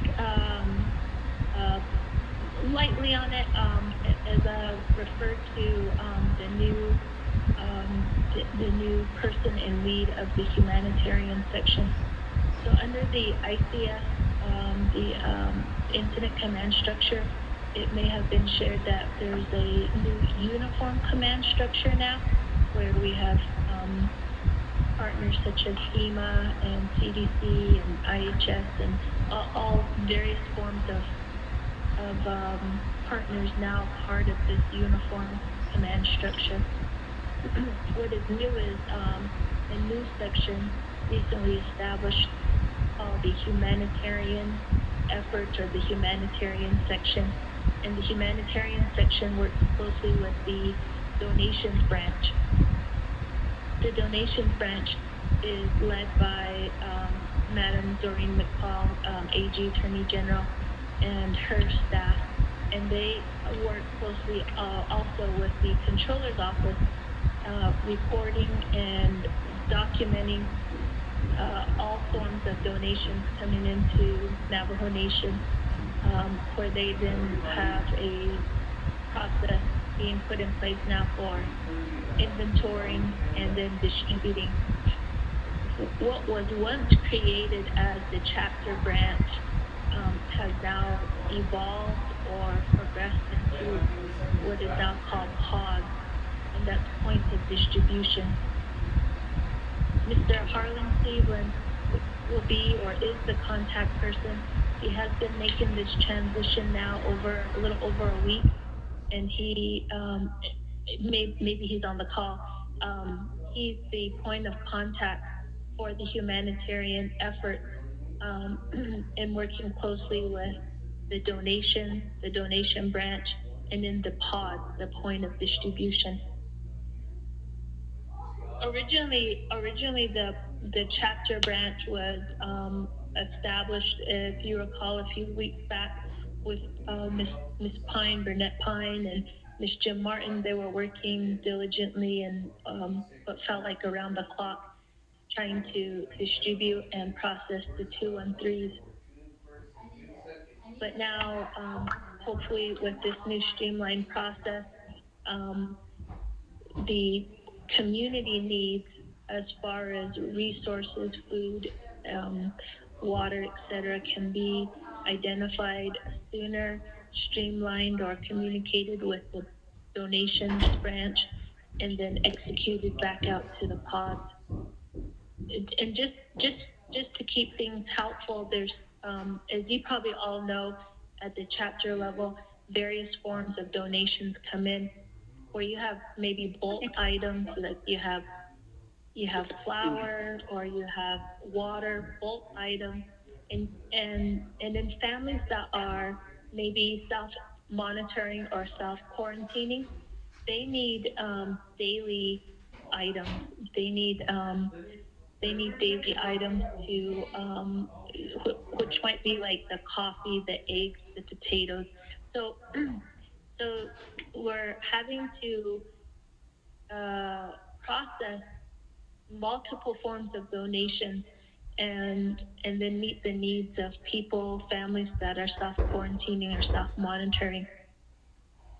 The COVID positive families are being addressed by Dr. Jim under what is called the COVID-19 branch or section.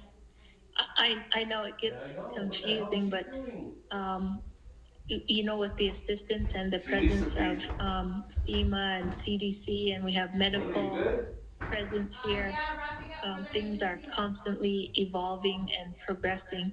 And so now Dr. Jim can focus on the COVID-19, and Harlan from DEM can now focus on the humanitarian and the pods, the points of distribution. So there has been some correspondence and transition between what was formerly known as the chapter branch to now the humanitarian efforts. And then to supplement that, you have chapter leadership, chapter officials, and delegates who are also seeking donations or also representing their communities and serving their communities So you have all these multiple forms of resources kind of being addressed, and so Harlan will kind of be working with all of those forms of donations and distribution and trying to partner. Again, the two things I just want to emphasize on that part is just the partnership. Partnership's really important, and the other one is just remaining safe. I mean, with all the good and the great intentions of providing food and water to community members, can't let up of being letting our guard down of not practicing these safety measures. So those things I'll always kind of lean towards is making sure that we're working in partnership and we're remaining safe through this process. So Ms. Chaco, that is that one section. If I can just add two more things and then I'll complete my report, if that's okay. Yes, go ahead, Dr. Yellowman. Okay, great, thank you. I just want to add two things. One is the extension of the closure of some government closure to June 7th. If in fact there is talk of reopening, the task of reopening 110 chapters is kind of a monumental task. I want to make sure that we're very careful in rolling out a reopening plan and the phases. Phase one, for example, if it's 20 hours, what does that mean for the chapter and the community? Also, what does that mean for movement and communities moving around? How do we maintain safety measures? So the one thing you'll start to see from DCD with the concurrence of DOJ and HCOC is the potential or the pre-planning of reopening the chapters. The other thing I want to speak to is, again, with the guidance of FEMA, is the recovery plan. The recovery plan has not been rolled out yet. The recovery plan has not been rolled out yet. I do have a draft plan in front of me, but this will be rolled out to all 110 chapters. And I just want to share a little bit of what phase one would look like. And that's just formulating the documents into an appropriate format and submitting and working with ASC, SPPS, and DCD. And then if chapters have any type of questions or concerns regarding recovery for the COVID relief efforts, we want to provide technical assistance through FEMA. So we're kind of formulating a team between FEMA and DCD to help address those concerns. Why I feel like this is another monumental task is 110 chapters immediately activated and went into relief efforts and began early on providing some type of service or assistance to their community and community members for the last 2 months. And now we have to capture that. And possibly down the next month or two, think about reopening. I just want to start putting that seed or that bug in our chapter officials and chapter staff that this is going to be timely, time-consuming, and to really put our best effort into capturing what needs to be documented as far as every chapter's effort in the services they provided for their community and or community members. And so, again, the plan has not been deployed. We have not given out the plan yet. We're still putting the plan together, but I just want to plant that seed that we will be addressing FEMA recovery efforts here shortly. So 8 a.m. and that's for my report, and I appreciate the opportunity and all the prior reports given, and everybody's been working really hard.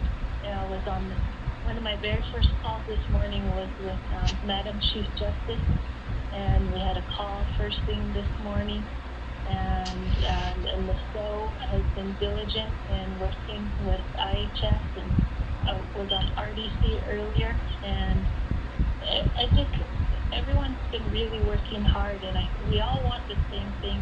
We all want our nation to be healthy. We all want our chapters to be strong, and we all want services, families. Some of our families are grieving and hurting. We want recovery and wellness to them as well. So I want to extend my appreciation to everybody on the call. So, Okay, thank you very much, Dr. Yellowman. Your report, and always trying to be available for these calls and providing information.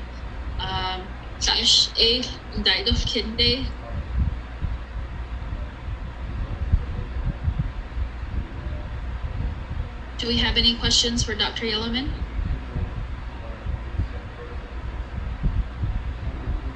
Okay, if not, then thank you very much, Dr. Yellowman, once again for giving us the information. You answered the questions that the Office of the Speaker had, and definitely appreciate your assistance. So with that, we'll go ahead and move to Intech, Navajo Transitional Energy Company. Do we have Cortasha on the line?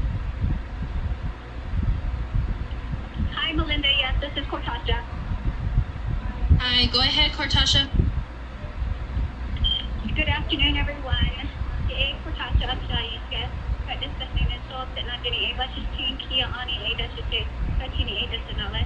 Good afternoon, everyone.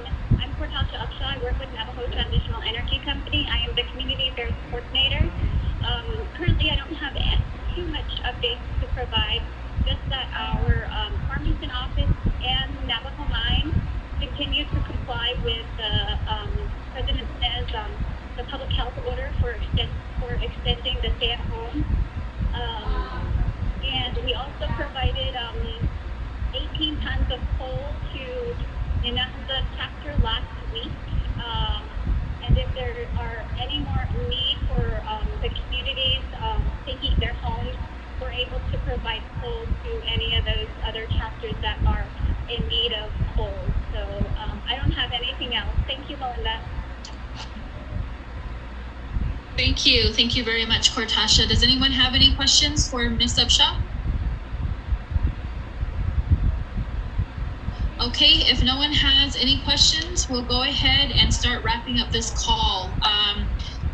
Very appreciative of everyone that was able to get on. I'm really glad we had a good lineup and presenters, and most importantly, to have answers for our community members and our chapters. So with that, if we could do follow-up phone calls and emails to the questions that were not addressed, once again, please do so. My contact information is 928-530-8531, and I can be reached on that contact number for any questions or thoughts that you might have. And also, as a final note as well, the agendas are all drawn for the Northern Agency calls based on input from our council delegates, as well as any chapter that would like information that they need for their communities. And so if anyone has any requests for specific presentations, please feel free to let me know.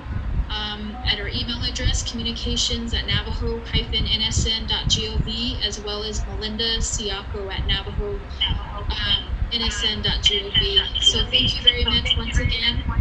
And with that, I'd like to turn it over to Chairman Nance. If you can please provide our ending prayer for the day in Shinantai.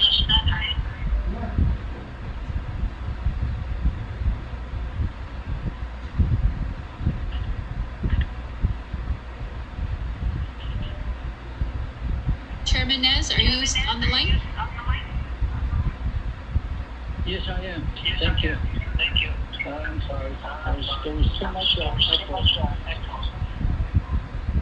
I think we're in the canyon somewhere. Can you guys hear me clearly? Melinda? Yes, I think we took care of the echo, sir. Okay, so you want me to do the closing prayer? Yes, please, Ashana. Thank you, Melinda. I'm a Flanagan Northern Agency chapters, but I don't come as Melinda staff. Thank you, and it's changing to that the install. Let us pray. Need God, need again God. Gonna ho ara hanno na need and here need again lenigid or hot. I say here in a pain he could just clear hands up and here cautions. Could you hands to washing in a bed and the 18th? And let the Hojon Silvers and all he won't need that 8 of Bahonate and over Nature. Nothing can put long at that seat, get all at this need long in it. And the doctor I need to watch can need either. A Hajo Bar one need around the INZ. Friday need and Chayo need and all to the big height. Hands to washing. You can check the big Konodo, big Hadanate, Egin Thousand, Hidigan Lane, Koro, Nitan Gado, Colony, Bahit, and Lane in his other later on. Koroya, Ego, Kedanshna, Joe Chana, Love, Nasi, Cataleto, Deacon, and so then again, Nashne, Kishin, Zabon Habatis, Neto, Sahania, Corona, Sojo. At the African Canadi, Cato, Dada, Jumbo. The Share need again, Danny asked for some penny, gets it leggy, confident, and need for home. She phone me. Which in the feet, not Sabbath Arthur had then David Ado, Ashwater, Ahans, and Don Hajin of our preaching. And Hinkin, I don't care. Although I shall see Lido, Hans to Bashin, not other. Then Lenin of the Kia seat, Kid Open Nation seat, case dog, Roshin, Nas Nana Dole. A share need again, then he wants to on change your body, then Jesus Christ, Nasha, Amen. Thank you. I must go begin to download or show that the Hashnaron Dagino. I show that the Hashnaro did needs up a hold on, he chief on that. As told fishing. Today, not Ashwari outside of the Eastern here, how long again? Thank you, Melinda. Thank you, Chairman Nez, for that closing remark and the prayer. With that, this concludes our Northern Agency call for today. Thank you for tuning in, and we will have information for everyone pertaining to this call and moving forward. Good afternoon.